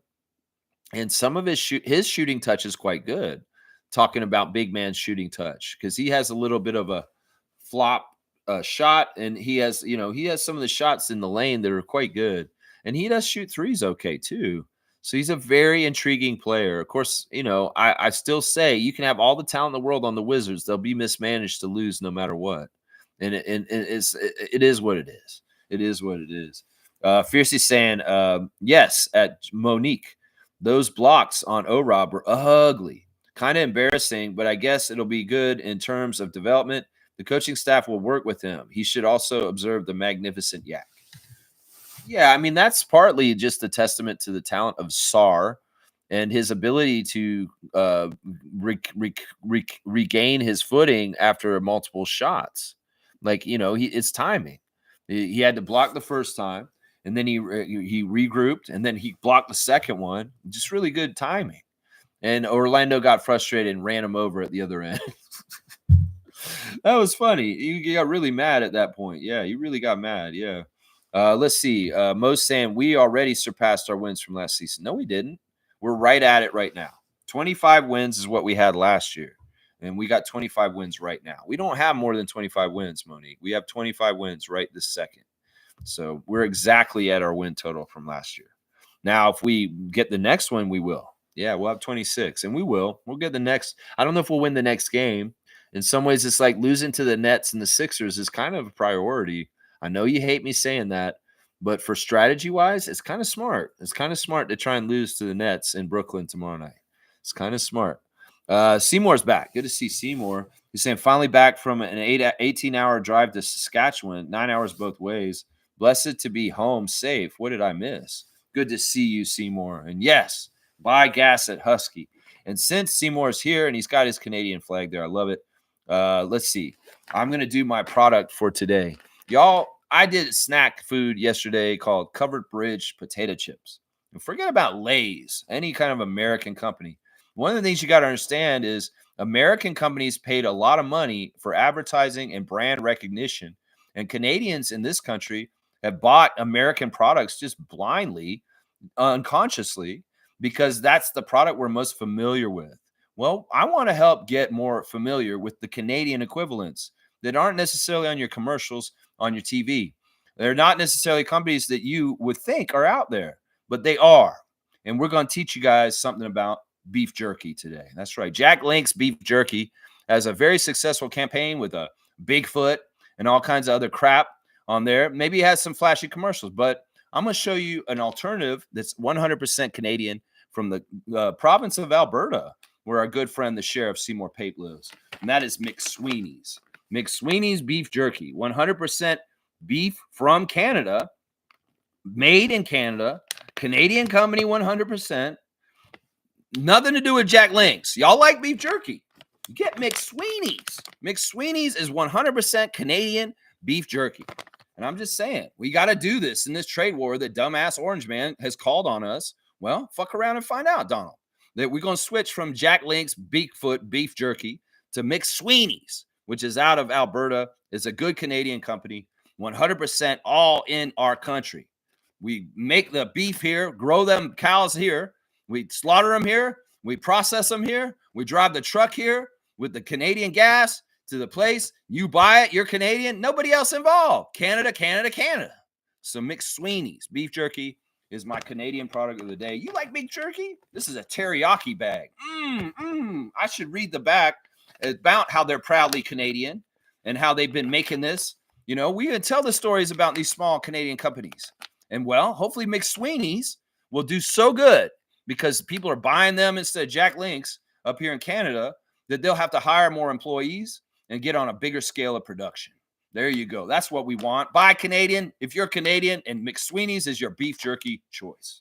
That's what I would say right there. There's your special Canadian content of the day, teaching y'all what the alternatives are to the stuff we've always known because the commercials have always been there. Well, McSweeney's ain't got no commercials, but they are there, and they are Canadian, and they are good beef jerky. I would not put any product on this show like this unless I've tried it myself, and I used it myself, and I like it myself. All right? I won't lead you astray. This is not shoddy beef jerky. This is fantastic, 100% Canadian beef jerky. There you go. There you go. The little ad there, just real quick. Seymour saying, Washington will always be our food, Cheese Whiz. Okay, all right. Don't get Cheese Whiz, though. There must be a Canadian product that's the same. We're going to figure that out.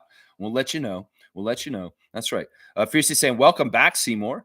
I'm glad you made it safe and sound to the littlest stream, the littiest stream, the littiest. Like I'm Liddy, I'm Liddy, I'm Liddy. Where's my lighter? I'm Liddy. I like that. All right, there you go. 100% eye candy. There you go. There you go. Fiercely saying, Poole and his infamous flops. Truly a flop master. Yeah, I love that. Curtis Blair made me laugh like crazy. We looked at the play, and the offensive player tripped over his own feet. That just made me laugh. That's like a comedy show, Curtis Blair. You tell me your one-liners about Jordan Poole tripping over his own feet. Yeah, it's hilarious. It's funny, y'all. Come on now, it's funny. Jordan Poole has an invisible pool of water that he trips on every single game. It's like, where's Waldo in the book? If you look for Waldo, you'll find him. Well, if you watch the game, you'll see Jordan Poole slip on the invisible water. It's just part of the fun of the game. It's the game in the game. When is Jordan going to do his slip on his pool of water? I feel like after his NBA career, Jordan Poole could go to the grocery store and be that person with the water bottle that tries to get a lawsuit. So it's just, he doesn't even need the water bottle because he just makes an invisible pool. He'll just slip in the produce section. Oh, my back. I'm calling my lawyer. You're in trouble, Loblaws. Yeah, that would be awesome. That'd be funny. DK's here tomorrow versus Brooklyn Nets. Yay. Yeah. I mean, you want to see the depraved depths of tankathons, tank bullshit. Yeah, watch Brooklyn Nets versus Toronto Raptors tomorrow. Yeah, you see the depths that teams will slum to try and get underneath each other. It's just not right for great coaches like Fernandez and Rajakovic to be involved in these kind of travesties of tanking and bullshit. I hope that Jordy and Darko come to the game tomorrow. And they say, we have too much professional pride in our jobs as coaches. We've worked too damn hard to become NBA head coaches, to slum in this tank mired bullshit. Adam Silver, we are going to try our damnedest, and we're going to win. We're going to try and beat each other. Do you believe that'll happen? I don't know. I hope it does. I want these coaches to show a standard of excellence for themselves and say, fuck this tanking. I'm Jordy Fernandez, coach of Team Canada World, used to be. And I'm Darko Rajakovic, international coach of esteem. And I ain't having this shit. I want them to take a stand. Coaches strike Rajakovic and Fernandez against tanking culture tomorrow. I hope that happens. It won't. It won't. You know it won't. You know it won't. Stargate saying at Fiercey, Poole is learning the flopping techniques from Marcus Smart. Man, he knew these already. That man been doing them. We may have to go back and watch that practice footage of Draymond knocking him out. Maybe he didn't even hit him. Maybe he just crumbled to the ground, like fell. Maybe he's like a possum. He just plays possum. He's I don't know. We might have to look at that footage again and see if Jordan actually got hit by Draymond or if he just fell to the ground. Monique saying, I love how we started the third. Yeah, they did a good job coming out with good energy and coming at them. And I'm glad that we had the lead at halftime. The start of the game was not good. They didn't start the game right. They started the game with turnovers and missed shots once again. And I was like, man, this is how they started against San Antonio. And this is no good. This is no good. You want to start out with excellence. You want to start out by making your first shot. And IQ was off right away. And then, they had a turnover right away, too, like where things got bobbled between Scott and somebody right off the first possession. And I'm like, this is not the first foot forward that we want for the Raptors in this game because it may start the recipe for what happened in Sunday against San Antonio. And, well, they pulled out of it, and they started finding things better. Yeah, and they were really good after halftime. You're right. Yeah, DK saying Raptors versus Brooklyn Nets, 26-game winning streak. March 26th, Wednesday. There you go. He's the numerologist. And you say, well, it's going to be our 26th win if we win tomorrow. That'll be fantastic. That was my goal at the beginning of the year. I said, I'll be happy this year with the Raptors with this crazy ass schedule. If at the end of the season, they get plus 25 wins. Well, we're sitting at 25 now. So everything on top of this is exactly what I wanted. And we'll have to see. If there's one more win this season, I'm happy. We did better than last year. That's all I wanted. And, we win more than that. Hey, some people will be mad, but not me. We have to win one more game this week. There's 3 games this week. And we win one more game this week. We have a winning month of March, guaranteed. But if we lose all 3 of these games, we have a losing month of March. It's kind of crazy. So we got to win one more between these 3 games that are this week right now. That's right. Charlotte, Brooklyn, and Philadelphia. I think we can beat one of them. I think we can beat one of them. That's right. Fiercely saying, not Lex saying Marcus Smart belongs with the Wizards. Ouch. Yeah. Yeah, that dude deserves that. And it's funny, Matt Devlin pointed out on the broadcast last night, Marcus Smart did not win a championship with the Celtics. Oh, that's funny to me. That is funny to me. I mean, that's funny to me. I'm sorry. That's just funny. I'm being a hater right now. I know that. Yeah. But for Middleton, I hope this won't be his last team. Ain't no way he doesn't deserve it. Well, they were saying last night straight up, Chris Middleton's on the Wizards because he can't stay healthy, and that Milwaukee wouldn't have traded him out like that if he was able to stay healthy. Yeah, I mean, I guess I kind of see what you're saying, but still, man, that sucks, bro. The man was on that team for 12 years. He was a champion with them, and they just cast him aside. It's kind of crazy. And for Kyle Kuzma, what the hell, man? For Kyle Kuzma, what? What? Stargate saying, yeah, Milwaukee really did do Chris Middleton dirty. I understand it's a business, but sending him to DC is very disrespectful, especially him being such an integral part of the championship. Yeah, totally agree with this. I mean, that man's a nice guy. He's also an all-star. And in some ways, he's one of the greatest Bucks that ever played for the Bucks. I mean, he's really probably in the top. I'd say he's probably in the top 15 of greatest Bucks of all time. Seriously, he should be in the. Anyway, they did what they did. They did what they did. They did it dirty. That's right. Carlos saying that Chris and Marcus are a good get for the Wiz. They're going to get those youngins in shape. We might see the Wiz play better next year. Well, that's the crazy thing. Like all these teams, it seemed like a couple of years ago, were like, we don't need vets. We're just going to cut all the vets out of the league, pay young guys nothing, and have young talents come up and make our teams good. But these young teams, like the Rockets a couple of years ago, we realized, man, these guys are aimless and they have no focus and they don't have leadership. They're not learning to be pros right. That was a real problem for the Rockets until they hired Udoka and brought in Fred VanVleet and Dylan Brooks and them. Well, the Wizards, they did the same thing by having Smart and Middleton around. And I can tell Smart is really trying to teach those kids. He really is. He really is. You can tell. Let's see. Carlos saying, I wonder how the NBA would look if no one was tanking. Everyone was competitive. Yeah, I don't know. I don't know. In some ways, this has been the worst year for tanking ever because it started sooner and there's more teams doing it than ever. Something's wrong, Adam Silver. You got to fix it.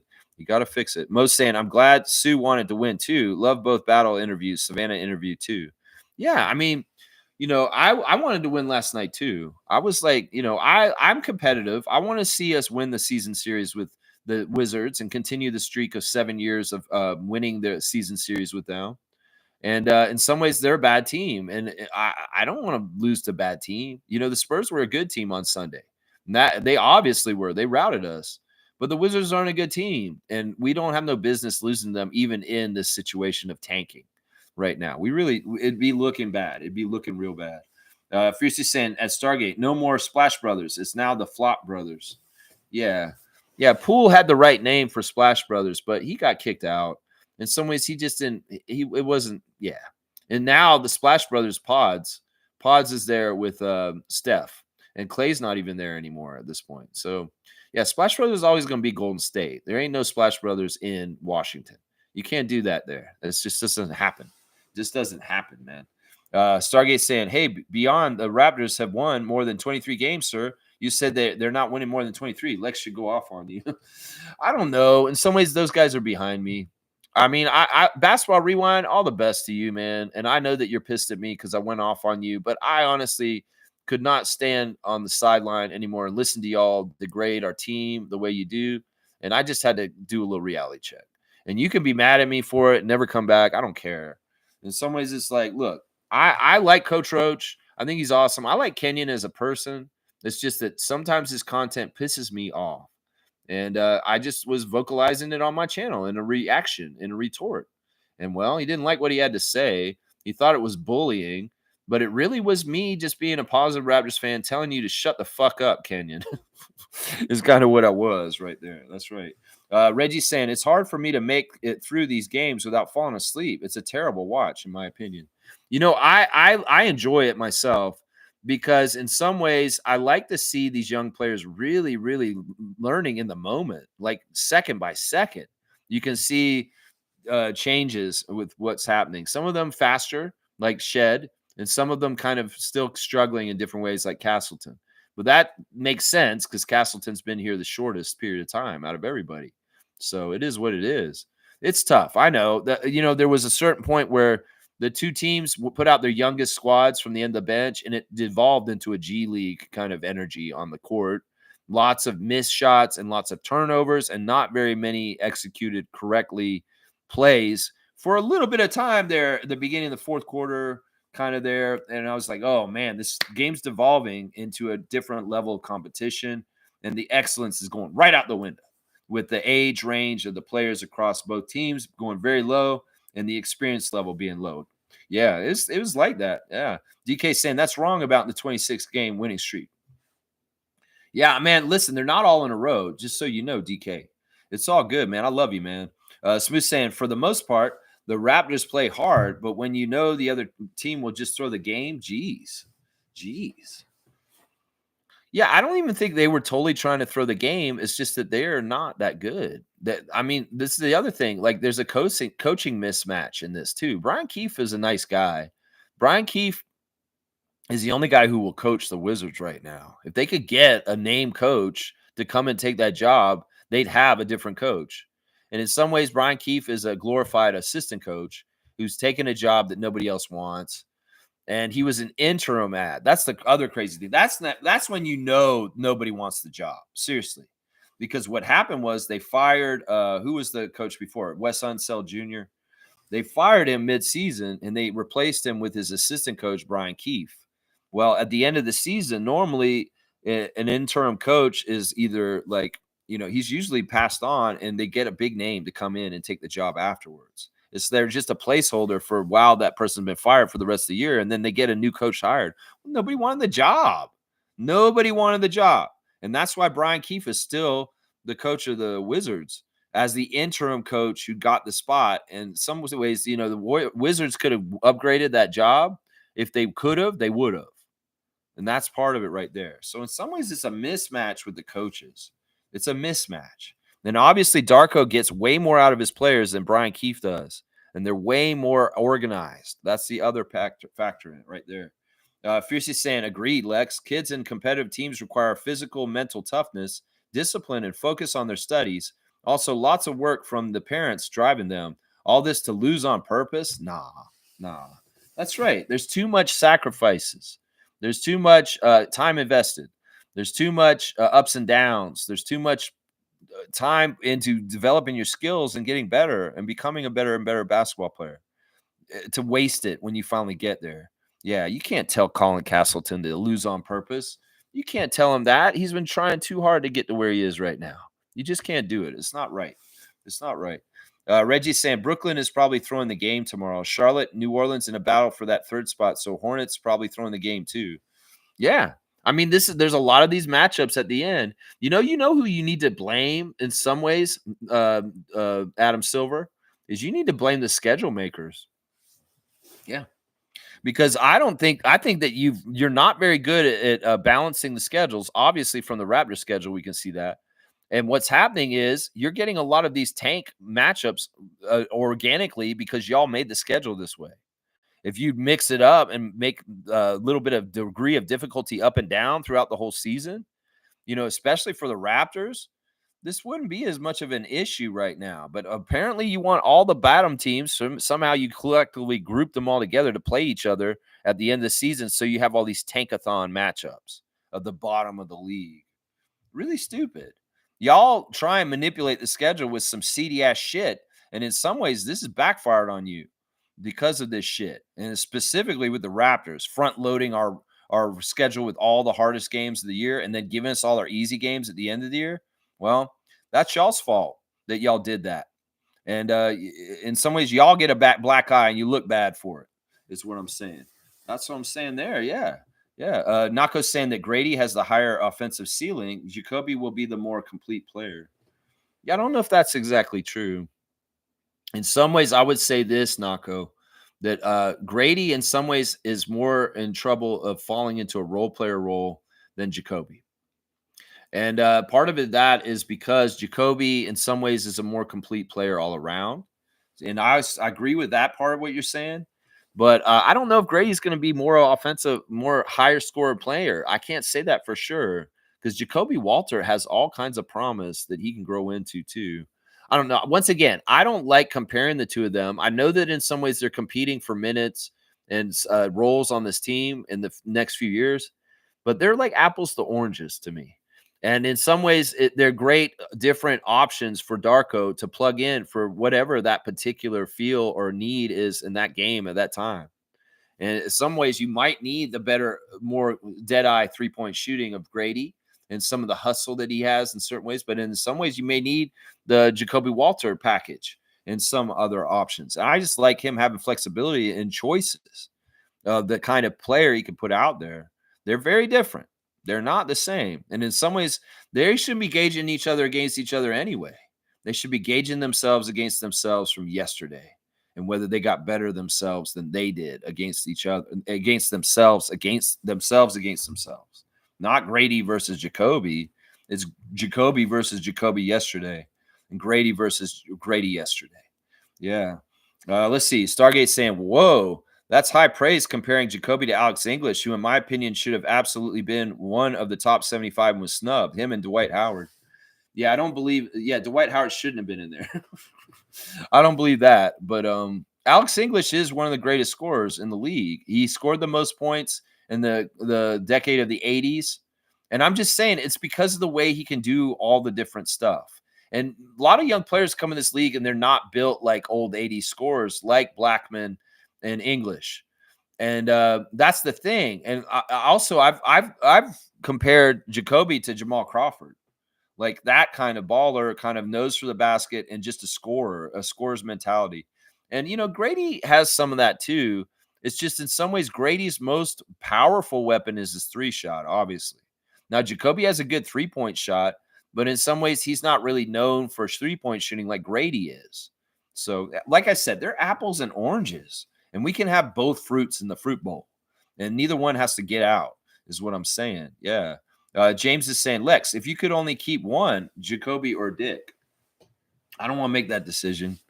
We don't have to make that decision right now, but at some point we may have to. I don't know. I don't want to do that. I'd like to have riches and abundance. I don't want to say either one. I don't want to choose that. Not at this juncture. James, at some point, we may have to make this choice. And at that point, I'll opine on it. But the jury's still out. Jacoby's just had 1 year of playing. Grady has not played in a while. He's been hurt.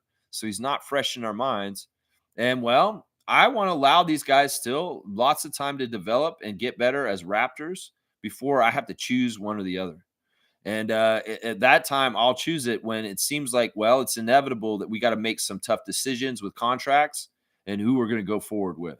Then I'll make my opinion known. But right now, I don't want to do it. I really don't want to do it because I like both of them. And I would rather have both of them on our team long term. And I don't want to make this choice at some point. I really don't. So I'll respectfully decline. I'll drink the Serge Ibaka cricket tea. How about that? I'm drinking the cricket tea like they would. Maybe I'll put something gross in it just to make it seem like it's like cricket tea. There's a little bit of a paper towel in there. Yeah, if this is how hungry are you? I'm not answering the question. I'm drinking the cricket tea. How about that? Kaloy saying the Raptors seem to be experimenting multiple big lineups. I see this a confirmation that we're planning on drafting a big. I like that. And I like this. I've always cried out for the Raptors to be a bigger team. We were short sized for a long time under Nick. Really like wanting to play small a lot of small ball. I hated it. I always hated small ball. I think that in basketball, one of the best ways to win is to be bigger than the other team. And so I totally welcome the new developments of playing two centers and Colin Castleton at power forward. And if that is a sign for more to come next year, I'm all for it. In some ways, that makes sense. If you think about Darko's time on the Grizzlies as an assistant coach under Taylor Jenkins, and the system that they ran there, they were a big lineup, and they like to use multiple bigs and Grizzlies. So, Darko's bringing a little bit of that to the Raptors. I'm all for it. And I like that Bobby and Masai are giving him the players the chance to do this. It just seemed like for a couple years there, Cool Cat and I were whining and crying for more centers on our team. And now it's finally happening, which is really, really rewarding. Let's just put it that way. So I like the idea of this, Kaloy. Hopefully we do have bigger lineups and we see Scotty at the 3 more often like we did last night. Fiercely saying, "Oh, okay, sorry about the confusion." He retracted his message. My bad. It's all good. It's all good. You got the wrench. You do have the power to delete, but it'll say deleted by you if you did it. And it was just you may have been hovering over it at the same time when he decided, "Oh, I don't want that message to go through." And that's what happened there. Roger Raymond's here. Good to see Raptor Freak Roger Raymond. How about alliteration on a Tuesday morning? Raptor Freak Roger Raymond. I love it. Good morning, Raptor Freaks crew. Happy birthday, Kyle Lowry. Happy birthday. Happy birthday. Happy birthday to Kyle Lowry. That's right. We love Kyle Lowry in Toronto. We go down to Kyle Lowry Way. Have y'all gone to Kyle Lowry Way yet? Seriously. I feel like if you want to be a real Raptor fan, you got to go down there and see Kyle Lowry Way at the corner of Don Mills and Eglinton. You got to get down there and see the fantastic Kyle Lowry Way just north of the Ontario Science Center down in the neighborhood. Go take a picture of yourself near the street sign on Kyle's birthday. How about that? Neil's saying draft pick will not matter because our development program is becoming better. No matter who we get, they will be in a good program that values winning. Yeah, that's trusting in Masai and Bobby to make the right pick no matter where we have to pick from. And that's exactly right by Blackhawk. I agree with him. Nago saying Cooper is a do-it-all player. He plugs in on a lot. Maybe not every team, though. I'm sure that he's helpful for any team, but I'm just saying because he's going to be the number 1 pick, because he's going to be expensive, because he's going to demand minutes and time because of his talent, we don't need him in Toronto. He's going to hurt us because he'll hurt us with the cap, and he'll make things so murky and weird with who there'll be way more bullshit talk about RJ Barrett needs to be traded is basically if we get Cooper Flag. And I'm not having that. RJ is a very, very, very, very special and important and a priority to keep on this team as far as I'm concerned, as far as how I feel about it. And I ain't trying to trade Toronto's own RJ Barrett out of here. You get Cooper Flag, well, that may be part of what happens right there. It may be part of what happens right there. The Stargate saying if Flag goes to Utah, I guarantee you Danny Ainge is going to move either Kessler or Laurie. They're not going to keep both if they get Flag. Heck, they were already trying to move one before the deadline. This is true. This is true. They were trying to move Kessler, but they probably wouldn't mind moving Markkanen either. Yeah, I think this is exactly right. I think Stargate's exactly on point here. It's not. They may want to try and keep all 3 of them, but I don't know if Danny Ainge will do that. I don't know if he'll do that. Yeah, Kaloy saying I see the potential with Mobo. If this guy can be competent in offense, you have this big that can guard guards with good instincts. He needs to live in the 905 next year to marinate that offense.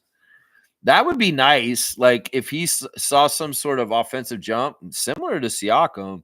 Siakam's first year was a lot of G League, and he was, his numbers weren't that far off from Jonathan's. Honestly, if you go back and look at his first year, he maybe was scoring a little bit more capably already, and a little bit more better with his shot and his touch. But for the most part, some of it's comparable. I like the idea of Mobo playing more on 905 next year. I really do. I really do. But we'll have to see what happens. Some of it will have to do with injury, and some of it will have to do with, who knows? Brandon Ingram comes in. He's going to take a big section of time from people, and that may be that Jonathan needs to be down there. Yeah. Yep. Kaloy saying also, hey guys, did you see the article where the Raptors were initially planning on shipping out Kyle to the Grizz for Mike Conley? I think I vaguely remember that rumor way back. I vaguely remember that rumor. That's interesting. Stargate saying, Lex, the Bobby and Masai Jedi mind tricks on the league I'm referring to is in reference to my comment in reference to the draft I had made previously. But again, what I'm trying to convey is being lost due not vocalizing it. I'll wait till you have another call-in show so adequately express better what I'm trying to convey. Too much misunderstanding doing it this way. Laugh out loud. Okay, so text is not getting across the sentiment. The message in the chat is not going to get across. We need the inflection of his voice. We need the passion of Stargate to get across exactly how much he means this. And I get what you're saying. I get what you're saying. There will be Tuesday trivia coming up soon, the next off season kind of thing. I think it's next week. We'll have Tuesday trivia on Tuesday, a week from today. So be ready for that because we'll have 2 days in a row. But the Thursday think tank may not be happening until the games are over for the Raptors. But we'll definitely do this. And I do want you to elaborate on this. We're going to put this on hold. Bobby Masai's Jedi mind tricks. Stargate will explain it to us when he's on the phone. I like that. All right. Neil's saying, I wish fans would calm down on these rookies. Rookies have flaws, and that is okay for their first year. Rookies will go through their first off season, and we will get to see how they grow next season. Yeah. It's one thing to come in and do summer league and training camp without any real experience in the NBA and not really understanding exactly what it is like and feels like and the rigmarole of the days off and the days on and everything. This is true. This is exactly true what Neil's saying. They're going to have the experience of understanding what an NBA season's like. And in some ways, that will direct and help them figure out their off-season schedules and what they're trying to do to improve on. I agree with this. I think you're exactly right. Yeah, I may be a little hard on Mobo right now, but that's because I want Mobo to execute his shots. I want him to make his shots. It's annoying me when bunnies are missed and things are overshot. That's it. Stargate saying, since like to use the words stacked a lot these days, right? So, okay, so don't you guys realize that healthy, the Raptors are stacked right now. So bring in a top 3 player, they'll have to come off the bench. Exactly. And I agree with this. Like Cooper Flag won't be playing for the Raptors in the starting lineup if he came here.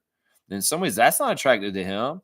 He wants to start on the first team he goes to. I'm sure he would want to go to Utah more because he's more likely to start in Utah than he is in Toronto.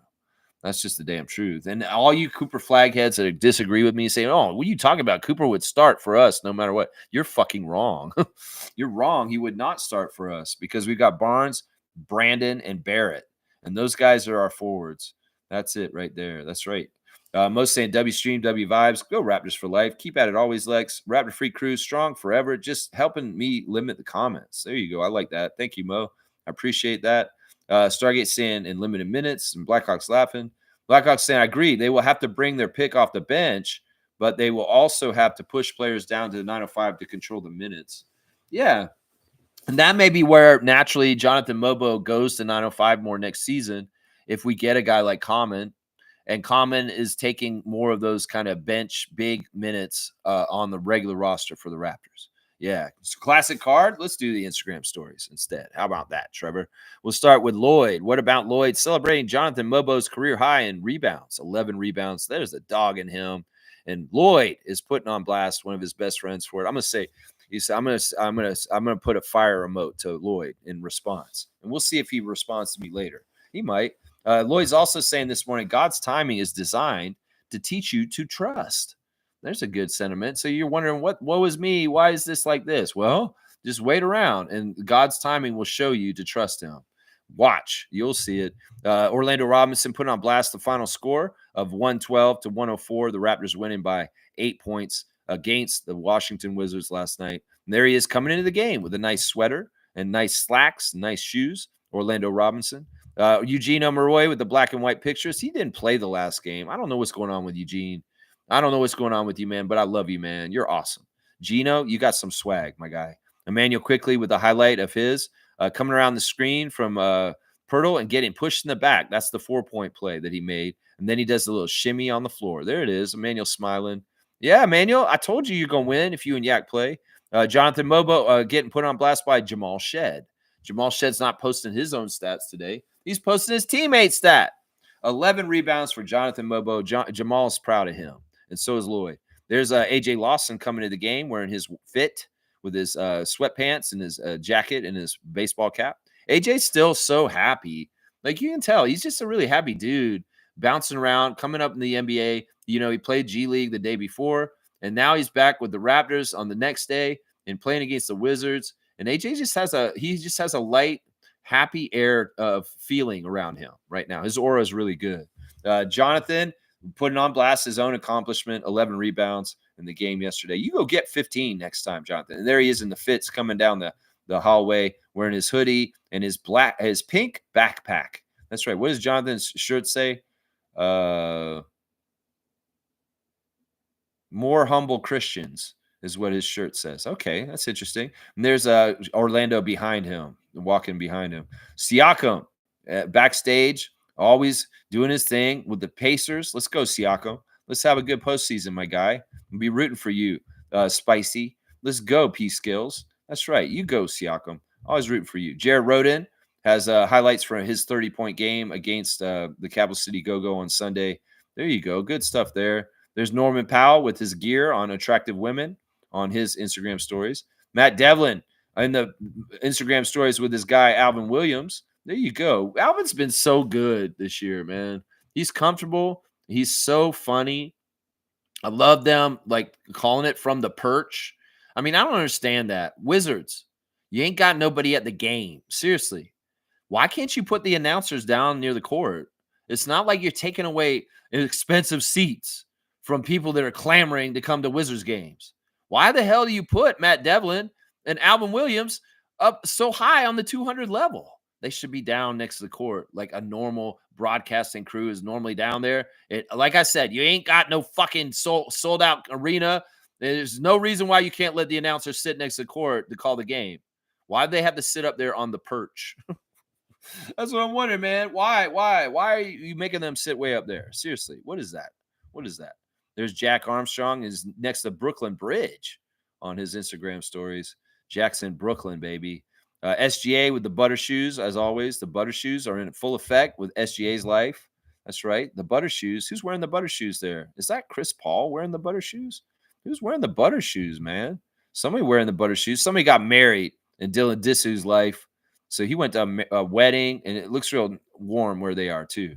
So he's been at the wedding. Toronto Tempo putting on blast. WNBA is at home in Canada now with Canadian players in the WNBA, and also the Toronto Tempo coming soon to Coca-Cola Arena at Exhibition Place. Let's see. What else we got? Kelly Olynyk walking in the game with the North Face on. That's it. That's the Instagram stories. And there's not too much there. They've been traveling. They're busy. They're tired. It's like Jonathan said in his interview yesterday, to do a back-to-back, you got to be smart. You got to get your sleep. And you can't be on your phone all day. That's what he said. You can't be on your phone all day on back-to-back days because it's busy. Stargate saying, will Flag, Bailey, or Harper be willing to do that? Plus, the NBA marketing team will be okay with Flag at all being bench players, being developed instead of being instant factors. Yeah, that's why it's not a good fit with us. That's why the folly of the flag heads for the Raptors are silly and stupid. And they don't even think things through. They just see shiny object, me, want. And they don't even think about the implications or the fit or whether that even makes fucking sense. I mean, that's the way I look at it right there. Stargate saying, if the Raptors draft Flag, who is he replacing in the starting lineup? Because no way the NBA wants him to be a bench player. Yeah, I'm just saying. That's why if we get the number one pick, we trade his ass for something really, really crazy good. Like, who knows what you could get for him? Seriously, you could probably get some interesting stuff. And maybe it's not even stuff this year. Maybe we get a whole slew of first-round picks from a really bad team, right? You know, that's something smart maybe to do. Randolph saying, blessings, beloved Raptor Freaks, most informative gang. There's power in just being silent. Noise and loudness can be signs of weakness. A soft answer turns away wrath. Wow, that's deep. You know, in some ways, this goes along with the statement, the meek shall inherit the earth. You know, often the statement that I see is people that want to rule other people should not be the people that are ruling people. People that don't want to rule people are the best people to rule people. Does that make any sense? Because usually the people that are seeking the power to have over people are evil people that want to do evil things. And that's definitely the case these days. Yeah. I appreciate your words of wisdom, Randolph Phillips. Blessings to the Phillips family, all the Raptor Freak families. That's right. I wish I could be more silent sometimes, but I have no filter, and I'm autistic, and I will speak even though I sometimes are like, man, you should be silent, Lex. You should shut up, probably. Yeah, but I've gone so far this way for so long now, I might as well keep going. Stargate say just something for all you flagaholics to think about. That's right. I'm with Stargate on these takes. I know Monique is too. It's like the guy just doesn't fit on our team financially or with the roster. He really doesn't. It really, really doesn't. Mischief's here. Good to see Jay. I'm tuning in. Bahia Honda Key. I'm heading to the beach. I was scouting out Asa Newell. I like him more than Derek Queen. Interesting. So you're bigger on the Georgia Bulldog Asa Newell than the Terrapin and Derek Queen, even though Derek got that game winner this weekend. And a lot of Raptors fans have turned their attention to him in general. Let me go look on Reddit real quick and see what Raptors Reddit people are saying this morning. First of all, they got Jakob with the bling bling. Jakob with the bling bling with the chain. I love to see that. Jakob's so innocent looking. Like he looks like a big overgrown boy with a mustache and a beard sometimes. Like he's like in some ways he's just such a child in some ways, but he's awesome. We love Yak. And yes, he deserved to have that chain last night. I agree with that. Let's see. Raptors rookie redraft is what they're talking about on Raptors Reddit. Let's see what they're talking about here. Clearly 4th, 3rd, 2nd, and 1st overall. They think that we just had the top 4 picks. They didn't even put Jameson in this picture. They just got Shamshay, Moba, Walter, and Shed. Let's see. This is Aaron Paul being upset from Breaking Bad, and he's mad because we beat the Wizards. They can't keep getting away with it. You just lost to the Raptors. So, yeah, listen, don't get upset, Tankaholics. Just chill out, man. The things are going to happen the way they're going to happen. And honestly, just go with the flow, bro. You do not decide. So now this guy's posted this thing here saying the tank lives or dies on Wednesday. This is our last stand because we're playing the Nets. This is where we hold them. I don't know if you guys may be disappointed because we're going to beat the Brooklyn Nets tomorrow night. We'll have to see. We'll have to see how it goes down in some ways. So, yeah, let's see. And then somebody's got barbecue dick posters, and they're asking which one's the best. And their poster just says barbecue dick, and it's kind of wrong.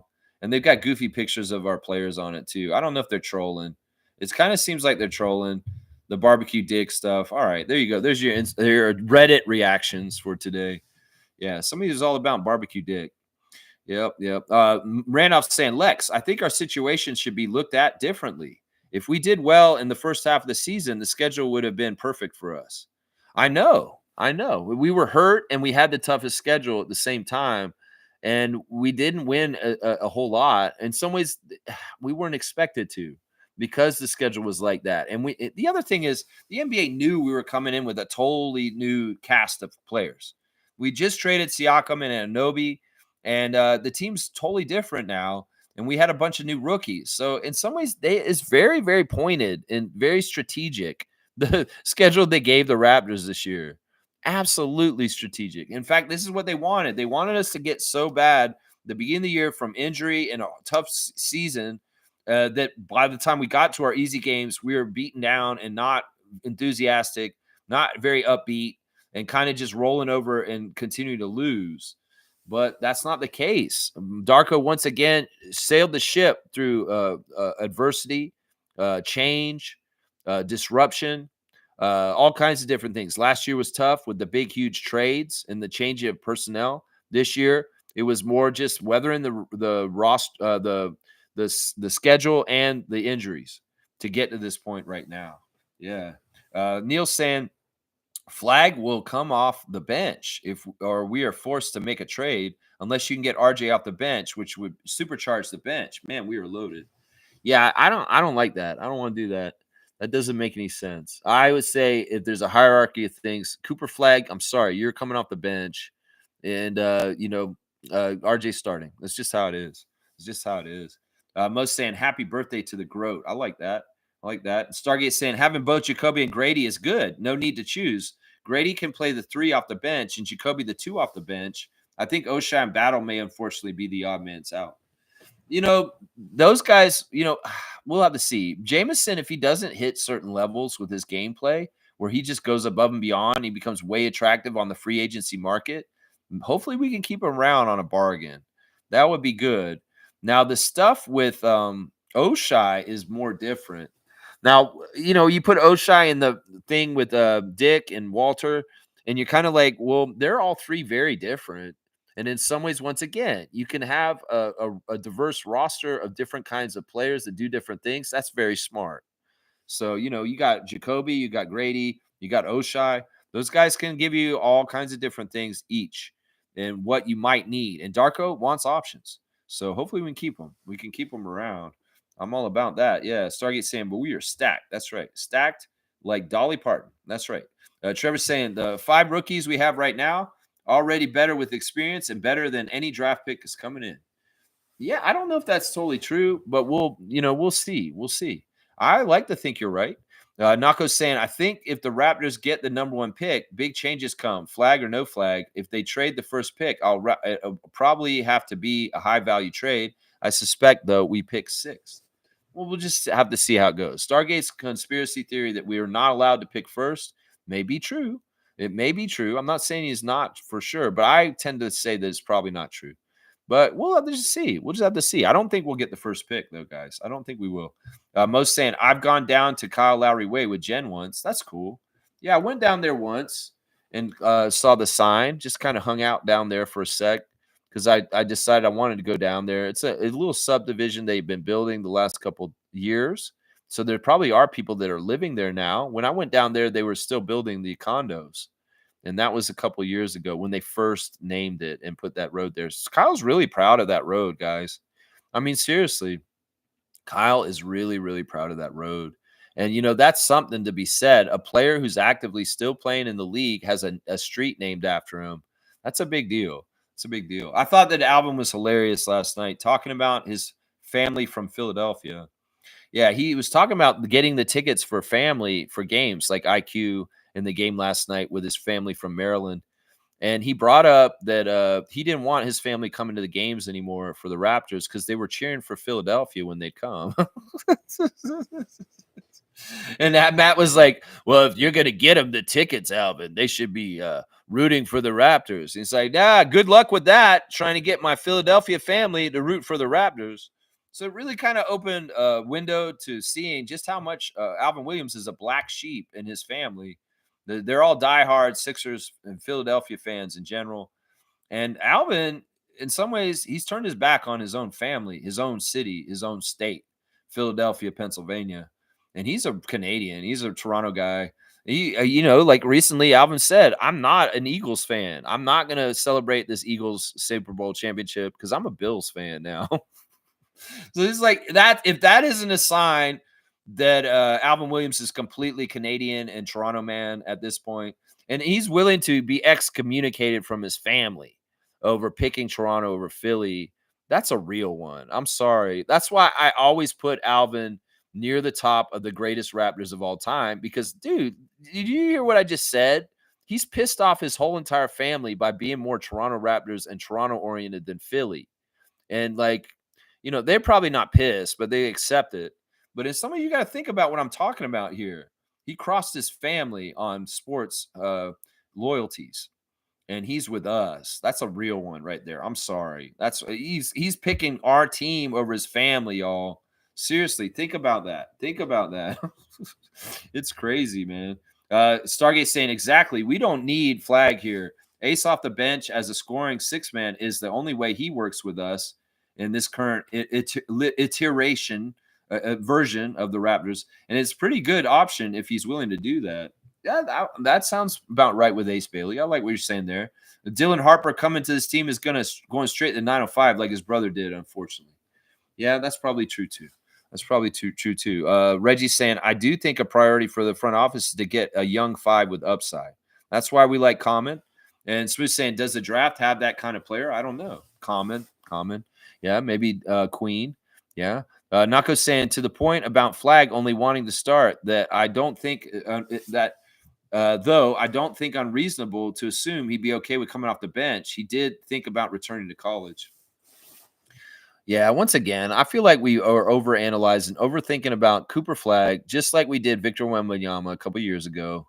And it's annoying. It's annoying. I don't care what he's going to do. I don't care what he wants to do. I don't care. I'm with Monique. Let's stop talking about him. Seriously. In some ways, I'm just like, I don't care about no Flag. I really don't. Nako's saying Aaron Paul has been in both the best cartoons and TV shows of the 2010s, Breaking Bad And what was he in a cartoon? Nako, tell me what cartoon he was on, because I don't know what cartoon he was on. But yeah, Aaron Paul, Breaking Bad. That's right. Wayne's here. Morning, Raptor Freaks. Not everyone on our roster are cemented. Lawson, Roden, unfortunately, Oshai are expendables. Not mentioning Orlando for obvious reasons, as this team has more tweaks to go. Well, that's the offseason, too. And, that some of the stuff these guys are doing right now, they're playing their ass off because they're playing for next year to be on the Raptors team next year. I think Lawson's done a lot of good stuff, that he's got a good shot. Jared Roden, I'm not totally sure about. I think Oshai's done a lot of good stuff also, and he's probably in line for things. And also his contract's kind of already set up for him to be around for right now. But yeah, Orlando Robinson, I think he's somebody that's valuable for next year too. I'm not sure about Castleton though. Not sure about Castleton. There'll be some changes around the fringes of our team. Unfortunately, Boucher may be a change also. We'll have to see. We'll have to see how it all goes down. Naka's saying BoJack Horseman. That's what he was on. BoJack Horseman. Okay. And the misadventures of Bob Saget, but he's a horse. Suck, depressing show. Leaves you with a long face. Yeah, I know BoJack Horseman. Yeah, that's Will Arnett, who plays like one of the main characters. But Aaron Paul's in that too. Okay, I didn't realize he was one of the voices on that show. I don't watch it. I've watched some of it. I've seen it before. It's interesting. It's not a bad show. I like it. Let's see. All right, classic card. Who are we getting here today? Oh, this is fun. All right, this is another one of those cards where the arm is over their face. So I'm maybe giving extra points for that, but we'll see. Maybe not. This is a classic card. This is an old player. So go back in the day, not recent. So here we go. First person to write the full name answer of this player will get the classic card points. There you go. Can you see who it is? First of all, that is Vlade Divac with the back to the card, but that is not who the card is. The number is there, so it should be easy. In some ways, somebody should be able to know who that is. So if you know the answer, don't waste any time. There you go. Oh, you're wrong with the last name. You got it just barely wrong. But I feel like I should give it to him, even though he spelled the last name wrong. Wrong. It's wrong last name. I don't know. It is Mark Eaton, the big, huge giant of the Utah Jazz history. Why? Oh, yeah, they got him there with his Eagles. Yeah, Mark Eaton was like 7'4" or something. 7'2", it says right there. Yeah, I don't know. Should I give it to Stargate, even though he spelled it like the British town, Eton? No, I don't know. Smooth actually wrote it correctly just after him. I don't know, guys. I want to adjudicate on this. What do you guys think? What do you guys think? Should I give half the points to Smooth and half the points to Stargate? Because technically, Stargate did misspell the last name. I've been a little bit of a stickler on easy stuff like that. Give it to Smooth. It's okay. Give it to him. You guys are both being giving. All right. You know what? You're both getting the full points for being just being so nice and to each other. So we're going to give, I don't think this is that hard. So we'll do 100 points for both you guys. You guys are both going to get it because you're both being the bigger person. That's what it is right there. Smooth and Stargate. Stargate doesn't get many cards of the day. So in some ways, it's good to see Stargate's name on the sheet. When's the last time Stargate got one? It's been quite a while, actually. Okay, you got Buck Williams on February the 18th. It looks like was the last time you got a card of the day. So, yeah, this is a big deal. There you go. 100 points for both you guys on that one. There you go. There you go. You guys are so benevolent and kind to each other. We're going to give the points to both of you. All right, let me just check around real quick. Oh, there's an interesting article on ESPN, guys. They have a re-ranking of the top 100 prospects for the draft. Talking about the draft right now, of course. And right now we're sitting at 7th. And they say Jeremiah Fears, point guard out of Oklahoma, is the 7th best pick.